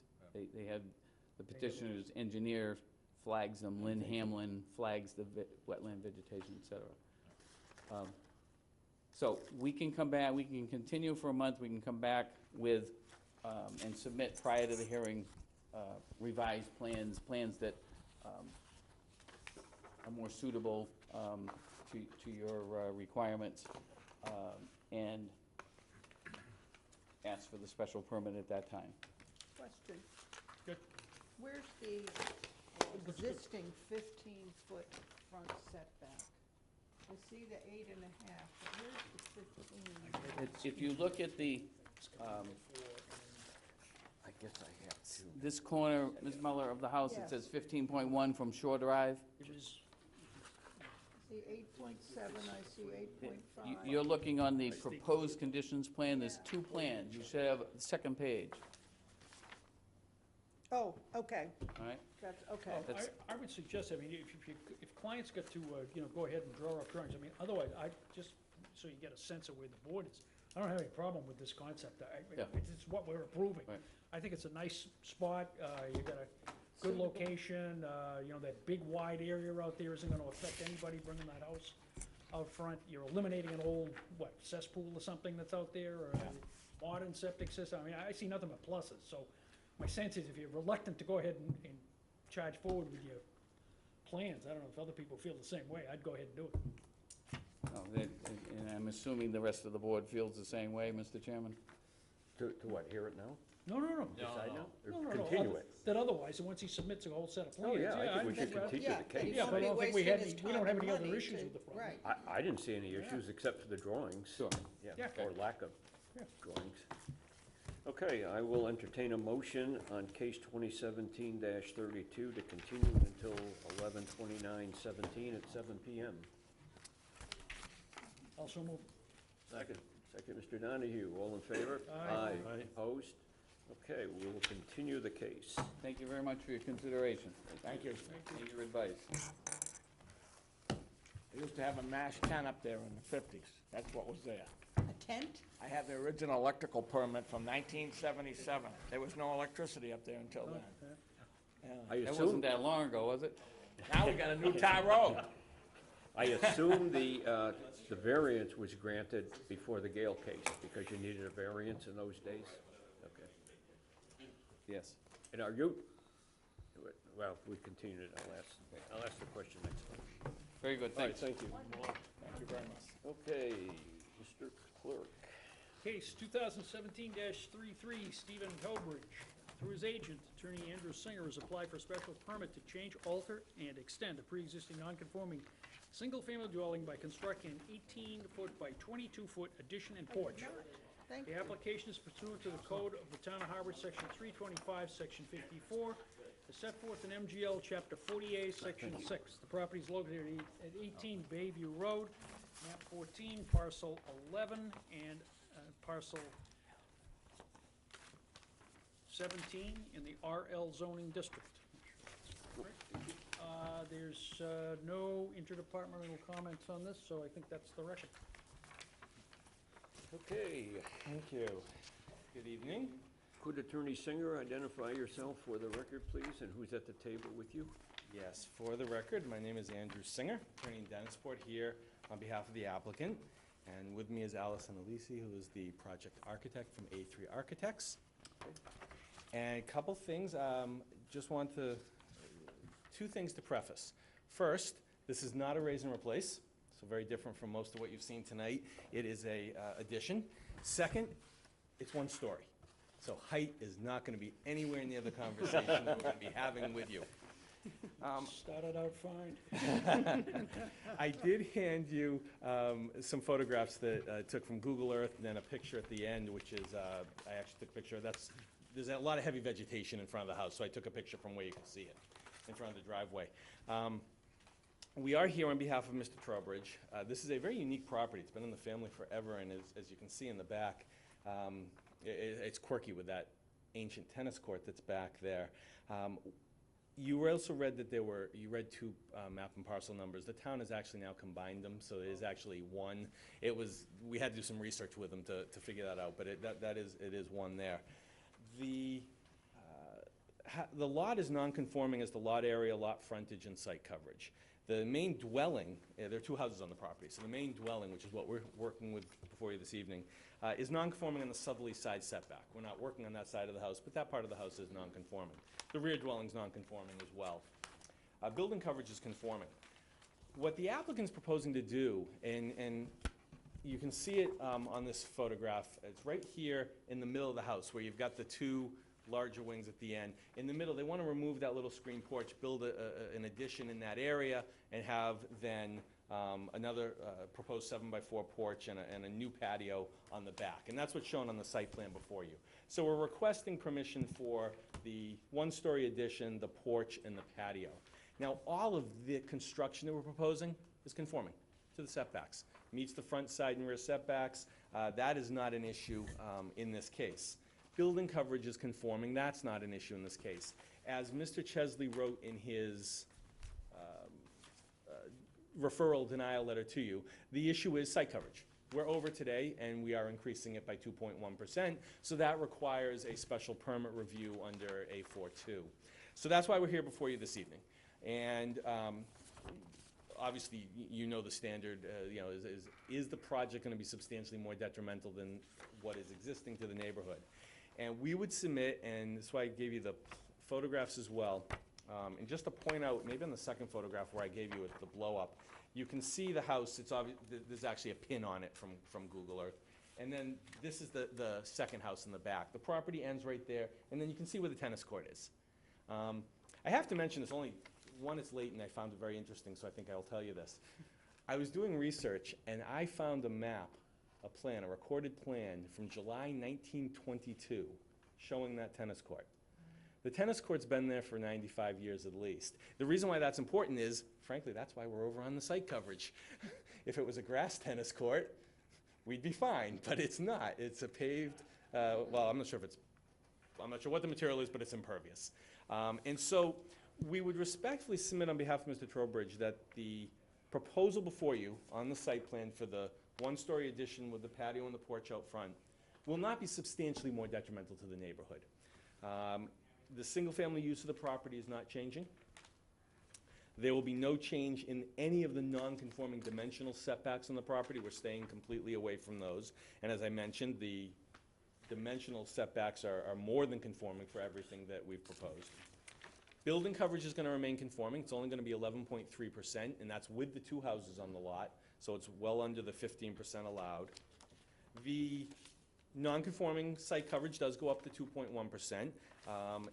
However, we would submit it is not going to be substantially more detrimental. Like, when you look at the Google Earth images, you can see that there's actually gonna be, on the front of this property, a fair amount of open space, and actually, as much if not more than several of the houses in the area. Again, the issue is the tennis court. That's what's causing the overage.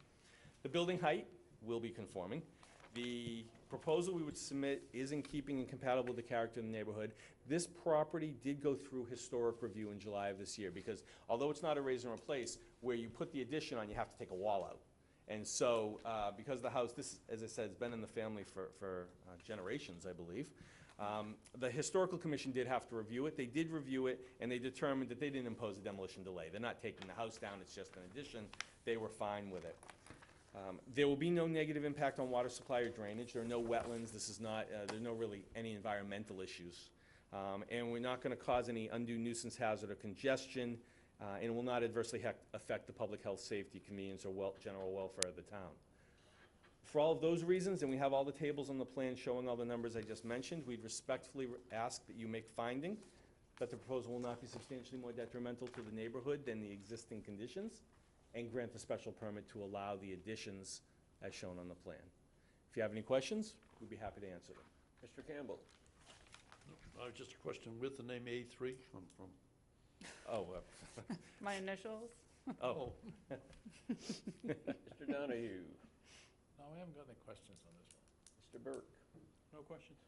I guess the only question I had was about the second house on the property. Yes. Does that predate zoning? Is that grandfathered? I mean, I have those. I Is actually that- have the assessor's card. I don't know how accurate those are, but, that's the main house. It has been it's been, let's see, according to the assessor's map, or assessor's field cards, the main house was 1828. And again, take these with some grain of salt, but it's some evidence. And it has the second house as 1976. The property's been assessed as multiple houses for many, many years. I mean, I can't tell you more than that, other than it's our understanding that they're allowed and they've been there, and The statute is run. oh, certainly on that, yes. And there was actually, I'm looking at this, the back house is 672 square feet, so I call it a house, it's more of a cottage, Okay. type structure. thank you. Ms. Muller? So this property is like two rectangles set, It's two rectangles with that itty bitty connection. okay. No other questions?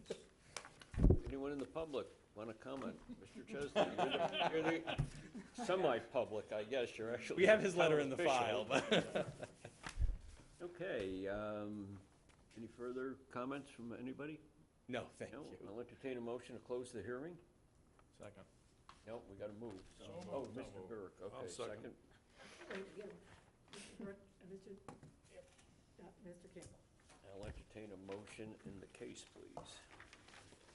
Okay, Mr. Chairman, I'll move that the board vote to grant a special permit and a finding under sections 6 of chapter 40A, finding, to permit the construction of the proposed addition as set forth on the plans submitted with the application, and in so doing find that it may do so without derogating from the intent of the bylaw, that there is no danger to the health, safety, or welfare of the public as a result of this, and that we find that the proposed construction will not be substantially more detrimental to the neighborhood than the existing structure and use, and that we would condition those permits on the property being built in accordance with the plans submitted, which are planned by Moran Engineering Associates, dated September 18, 2017. And there are two sheets. I have them right, yes. Well, actually, one's the other's existing conditions. The other's existing. So it's actually one sheet. Proposed conditions plot plan. And the building and architectural plans by A3 Architects, Inc., Dated, Last date looks like September 5th. yeah, dated through September 5, 2017.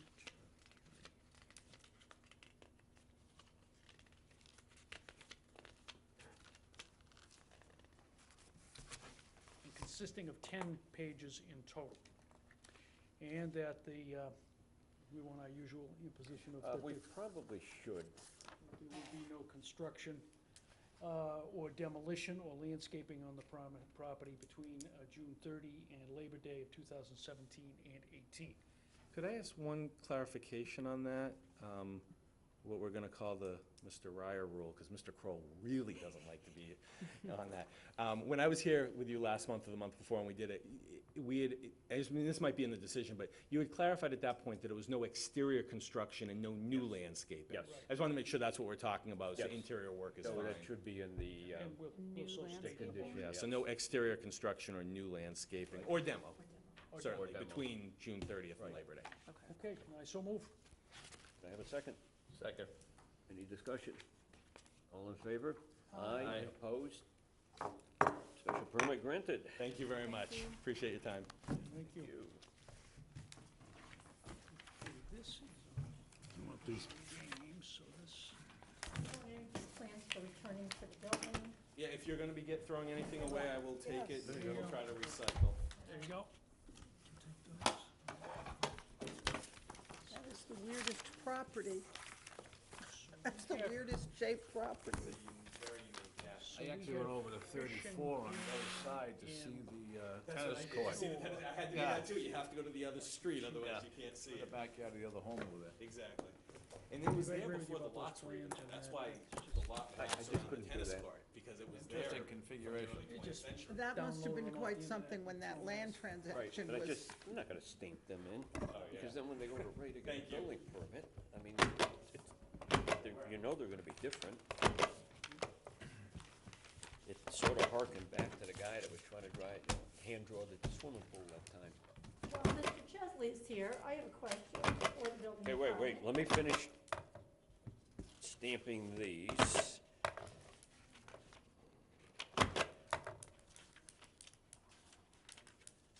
Hang on. Oy. I say to my kids all the time, the older you get, the more you see things. The older you get, the more you see Oh, wait a minute, got a few more hiding here. So that,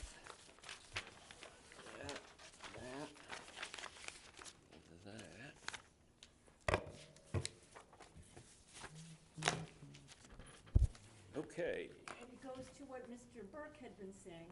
When the plans are stamped, and Mr. Burke said, these are the plans that you must take to the building department to build. And we've had some question about what changes could be made on that plan for the building department without having to get approval from you. And just let's talk hypothetical, if a plan was approved and an applicant was looking to do something to an area that had nothing to do with setbacks or site coverage or building coverage, could they make that change on the plan without having to come back and get approval for a modification? Well, my view of, I mean, I think that most commissioners, and Ray, correct me if I'm wrong, would probably permit minor field changes that, you know, are inconsequential. There may be technical minor changes. Inconsequential. Inconsequential, but beyond that, If it gets to be any kind of a deviation that Yeah. that they has should come life, back. we just look at what you do, Right. and that's what they have to do. I think the thing about plans that's difficult is if an applicant submits something that, you know, we're essentially looking at setbacks, areas and so forth. In other words, the technical limitations of the bylaw table for dimensions and uses, but there might be something else in those plans that doesn't comply with the state building code. And, you know, what we don't want to have is an applicant saying, well, the zoning board approved that. Well, we're not approving any deviations from the state building code, or, you know, that.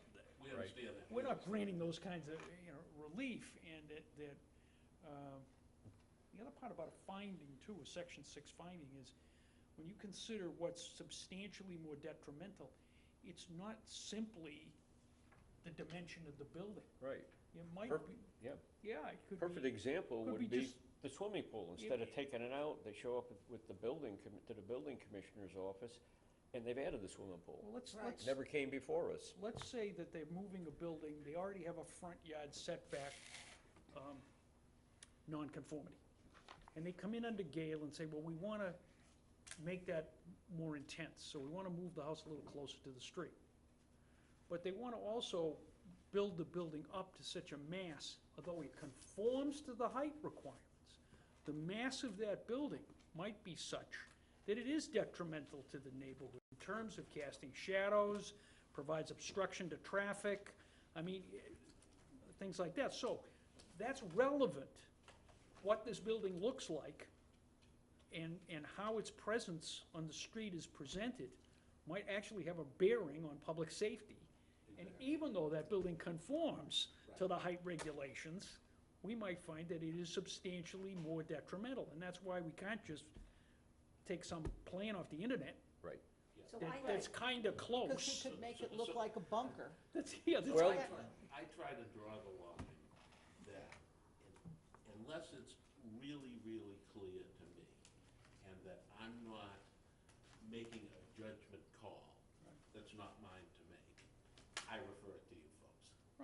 I don't want to be in your, I can't be in your heads. I don't know what you're gonna really do with every single item. So if it's anything of any substance, I always send it to you. And that's just how I do it. But if it's a very minor little thing that doesn't really, you know, affect anything that you folks are doing zoning wise, maybe it's just like you said, a building code issue or something like that, we work around it. So that's how. I had one of our people, it was a garage that was made into an accessory apartment. So the garage was already there, accessory apartment. And there was concern about, she didn't want the skylight that was in the plan before you. So she wanted to put a plan into the building department that didn't include the skylight. I presume that's minor? Yeah, I mean, I don't think Bank Street. I wouldn't consider that consequential. Yes, if it didn't change the height or anything, if they're just, you know, cutting them into the roof, it's just, I wouldn't feel that was an issue. So I'll just take those in and have you take a look at them rather than send them back. And But I think, It has to be really, really minor for us. Yeah, Otherwise, we send it to you. right, I think it because- should be Ray's call. Yep. He's the building inspector, he should look at it, and you make the decision. And if you feel it's minor, it's okay with us, and if you feel it should come back, that's perfectly fine. Yeah, We're happy to look at it again, okay. you I know. mean, I don't wanna waste your time, but on the other hand, if it Well- comes here, it gets a fair hearing. Exactly. If it comes to me, it's just me, you know? so. Well, since the plan, the internet plan that was submitted tonight with really no detail at all, I mean, you know, it became clear after we questioned the applicant that, you know, oh, this porch is really a closed-in porch, and oh, there is not gonna be a fireplace, and oh, there, you know, so we were getting further and further away from Right. the reality of what we were gonna see out there. Right. Uh, In my point, I think you had stepped out, I don't wanna stamp them, and then they come to you, and they're completely different than the one in the file. Well, that would be appreciated, because the much more thorough you are about it, the much easier it is for me. Exactly. To do the job, you know? When there's a lot of holes in it, that's when it gets to be, you know, interpretation, which I don't like doing interpretation. That's what you guys do, you know? Yeah, but I think good plans are the basis of what are in these things, because, you know, not only do you have to live with them, but subsequent building inspectors and subsequent members of boards of appeal need to have a record to go by when these things Right. come back. Mhm. And Right. if you don't document it, it never happened. Okay, what about this statement that these other houses being built there are too high? I don't Was know. that just smoke? Does it bear investigation? I'm. Well, what I told him was, and I tell everybody, if So if we make a mistake, that doesn't mean you can make the same mistake. 'Cause Right. two wrongs don't make a right.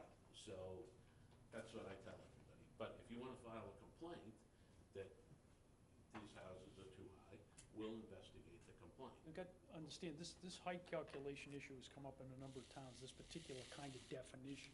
It's very problematic. Yes, I've been And, following the one yeah, in you could, Provincetown. you could actually have If two the houses were built on conforming lots, we wouldn't have seen them anyhow, would we? Right, but, well, these were conforming lots. You could have two different houses sitting right, two identical houses sitting side by side. One could clearly be taller than another, and both would conform. Right. And Depending it on the depends- grades. It depends on that whole grade issue and the history of what was the natural grade. The lots could be different, and if they were altered, then it presents, so just driving around the neighborhood and noting that, well, gee, that one looks higher, and it might be. It may still be perfectly, That's it. you know, it's not that simple, and so unless somebody has some real empirical evidence to say that's wrong, I think it's a wild goose chase for the building inspector to be running up and down Yeah, I the don't think, street recalculating. What is the natural I don't think it's a good expenditure of town resources, Yeah, frankly. and it's not relevant to the fact that, you know, all of those houses up there could be too tall, is not relevant to this guy's case. Right, it's not relevant. It's irrelevant. Right. What is considered the natural grade? The natural grade, before you do anything. Yeah, those are, So, Before you do if anything, somebody that's goes the in high with and the low. development, and somebody goes in with a development, and they buy the land, Yeah. they then come in with a front end loader, and they start moving it around. Well, they put a road in things. Yeah, but they actually Generally- start to move around. Let's just say, for example, the house that we just got talking about. That home had about a 40-foot drop off the back of it. That was the one up on Fish and Game. Now, I don't know, but I'm assuming, and I hate to assume anything, that before that land was actually built upon, that soil was moved around to find a flat spot or the most level spot in that area it was built on. Does that become the grade? Well, I don't think we go back to pre-development. Right. We kind of take it from the development plan Okay, and what's there before you start building the house. okay, so it's graded before, Yes.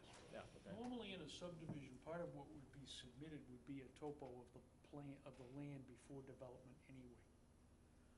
So you'd have some record of what the pre-development elevations would be before, in a that's a fairly modern subdivision. Yeah. There's a case going on in Provincetown right now, I don't know if you've read about it. Yes. It's the either height, yeah.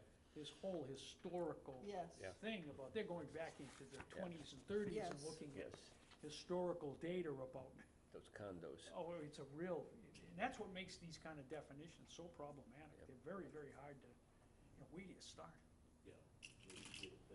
The definitions are tough. Yeah, unless you say the definition is, you know, the US Coast and Geodetic Datum elevation in 1954. In other words, you peg it to a US Right, Geodetic Survey elevation at a particular date and time, you know, that gives you a definition, but most of these things don't say that. That's right. They just say the natural grade. Well, what's that? And so, and we don't normally do the calculations. Right. We normally have a design professional do them, and then we check them if there's Right. any kind of issue with it. And while we're talking about it, the reason I wanted to just mention one thing, we had a case tonight, it doesn't affect that case at all, but in a flood zone, the elevation is calculated differently than if you're not in a flood zone. And in this case, it didn't really affect things because they used base flood elevation as opposed to the high and low. this was the Uncle Vinnie's Road. Uncle Yeah. Vinnie's, yeah. But in some cases, the sword cuts both ways. In some cases, and I'm not sure the intent of the zoning language is exactly what it says, but I'm interpreting it to just what it says and leaving it to you folks when it comes, and it'll come up sooner or later. We Next got week, another one coming up next Yeah, I week. wasn't aware of that, but this is the think first the time next it's meeting. come up. Yeah, I so didn't it's, notice so it it cuts there, yeah. both ways, and sometimes it helps you that you're using base flood elevation, and sometimes it hurts you in the height So we had one that was close, and they agreed to lower it, so it didn't come before you. Yeah, 'cause the obvious But thing it is, will sooner or later. Where does I the think base Bill flood Kroll was- elevation come from? That's a calculation from, I think it's FEMA. that- Okay, Mending the fence We use before the it got torn down. okay, does that work? You had to look at the flood map to see Yes. what it is? Yeah. And, okay, so there's no interpretive problem with the bylaw. It's just the result of what's happened. Dave, you Is read that this. fair to say? I've got- it's in Or the is there an definitions. interpretation? For instance, if you have an existing house, Yeah. and you're gonna tear it down, Right. and you're in a flood zone, it can help you to get a higher house, raise the height, because you come up to the flood zone, you know, the flood elevation 12 or 13, whatever the flood zone elevation. And then you can go 30 feet from there? Then you can go 30 feet from there. But it also can hurt you if you have a house that's above that. Now you gotta reduce the height of the house back down to the flood zone elevation. If I interpret the code correctly, if I interpret what it says. okay. And I'm not sure that's exactly what Was everybody intended. means it to say. I see.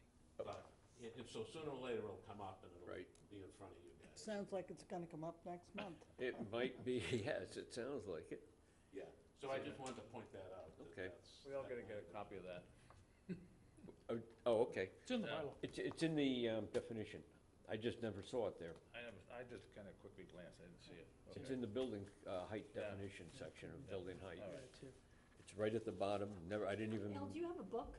Oh, yeah. Okay. I was looking at it earlier and I It's in there. didn't see it.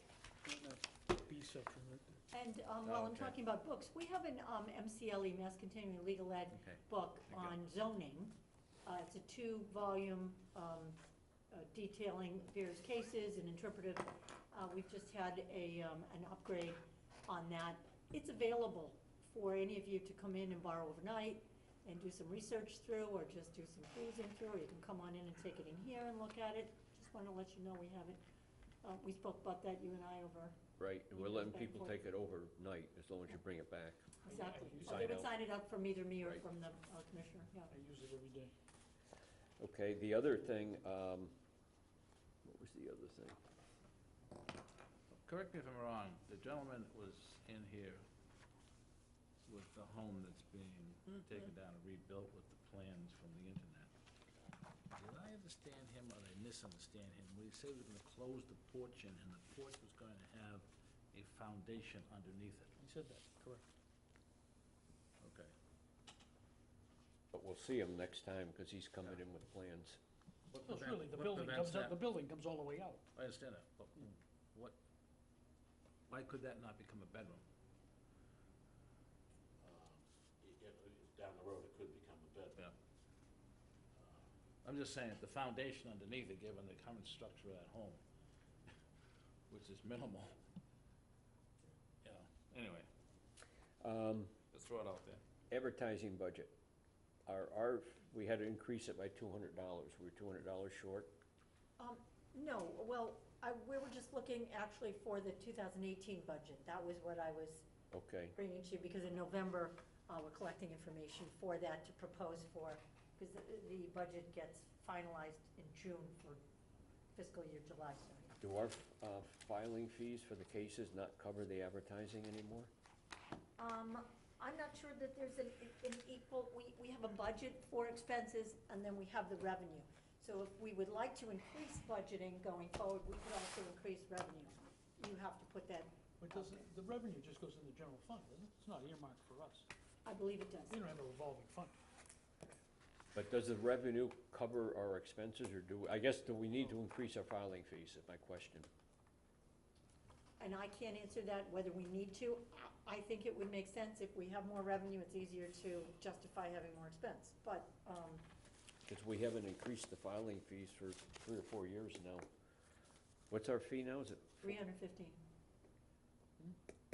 I don't mind making it 400. Everything else is going up in town. Yeah. Well, that's I why have a the problem with advertising bringing is it up to going up 400 is the issue.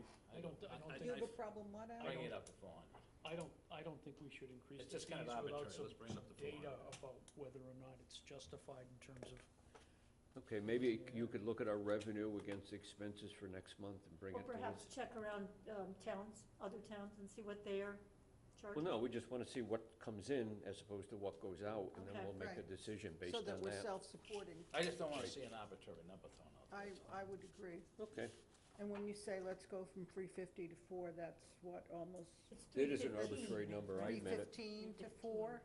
That's Right now it's big. That's a 350. big jump. Nobody else is, nothing else in our lives is 315 to jumping that 350. much. Yeah, but it's been like over 3-4 years since we raised the fee. You're higher than most towns I work in right now. Really? Is that right?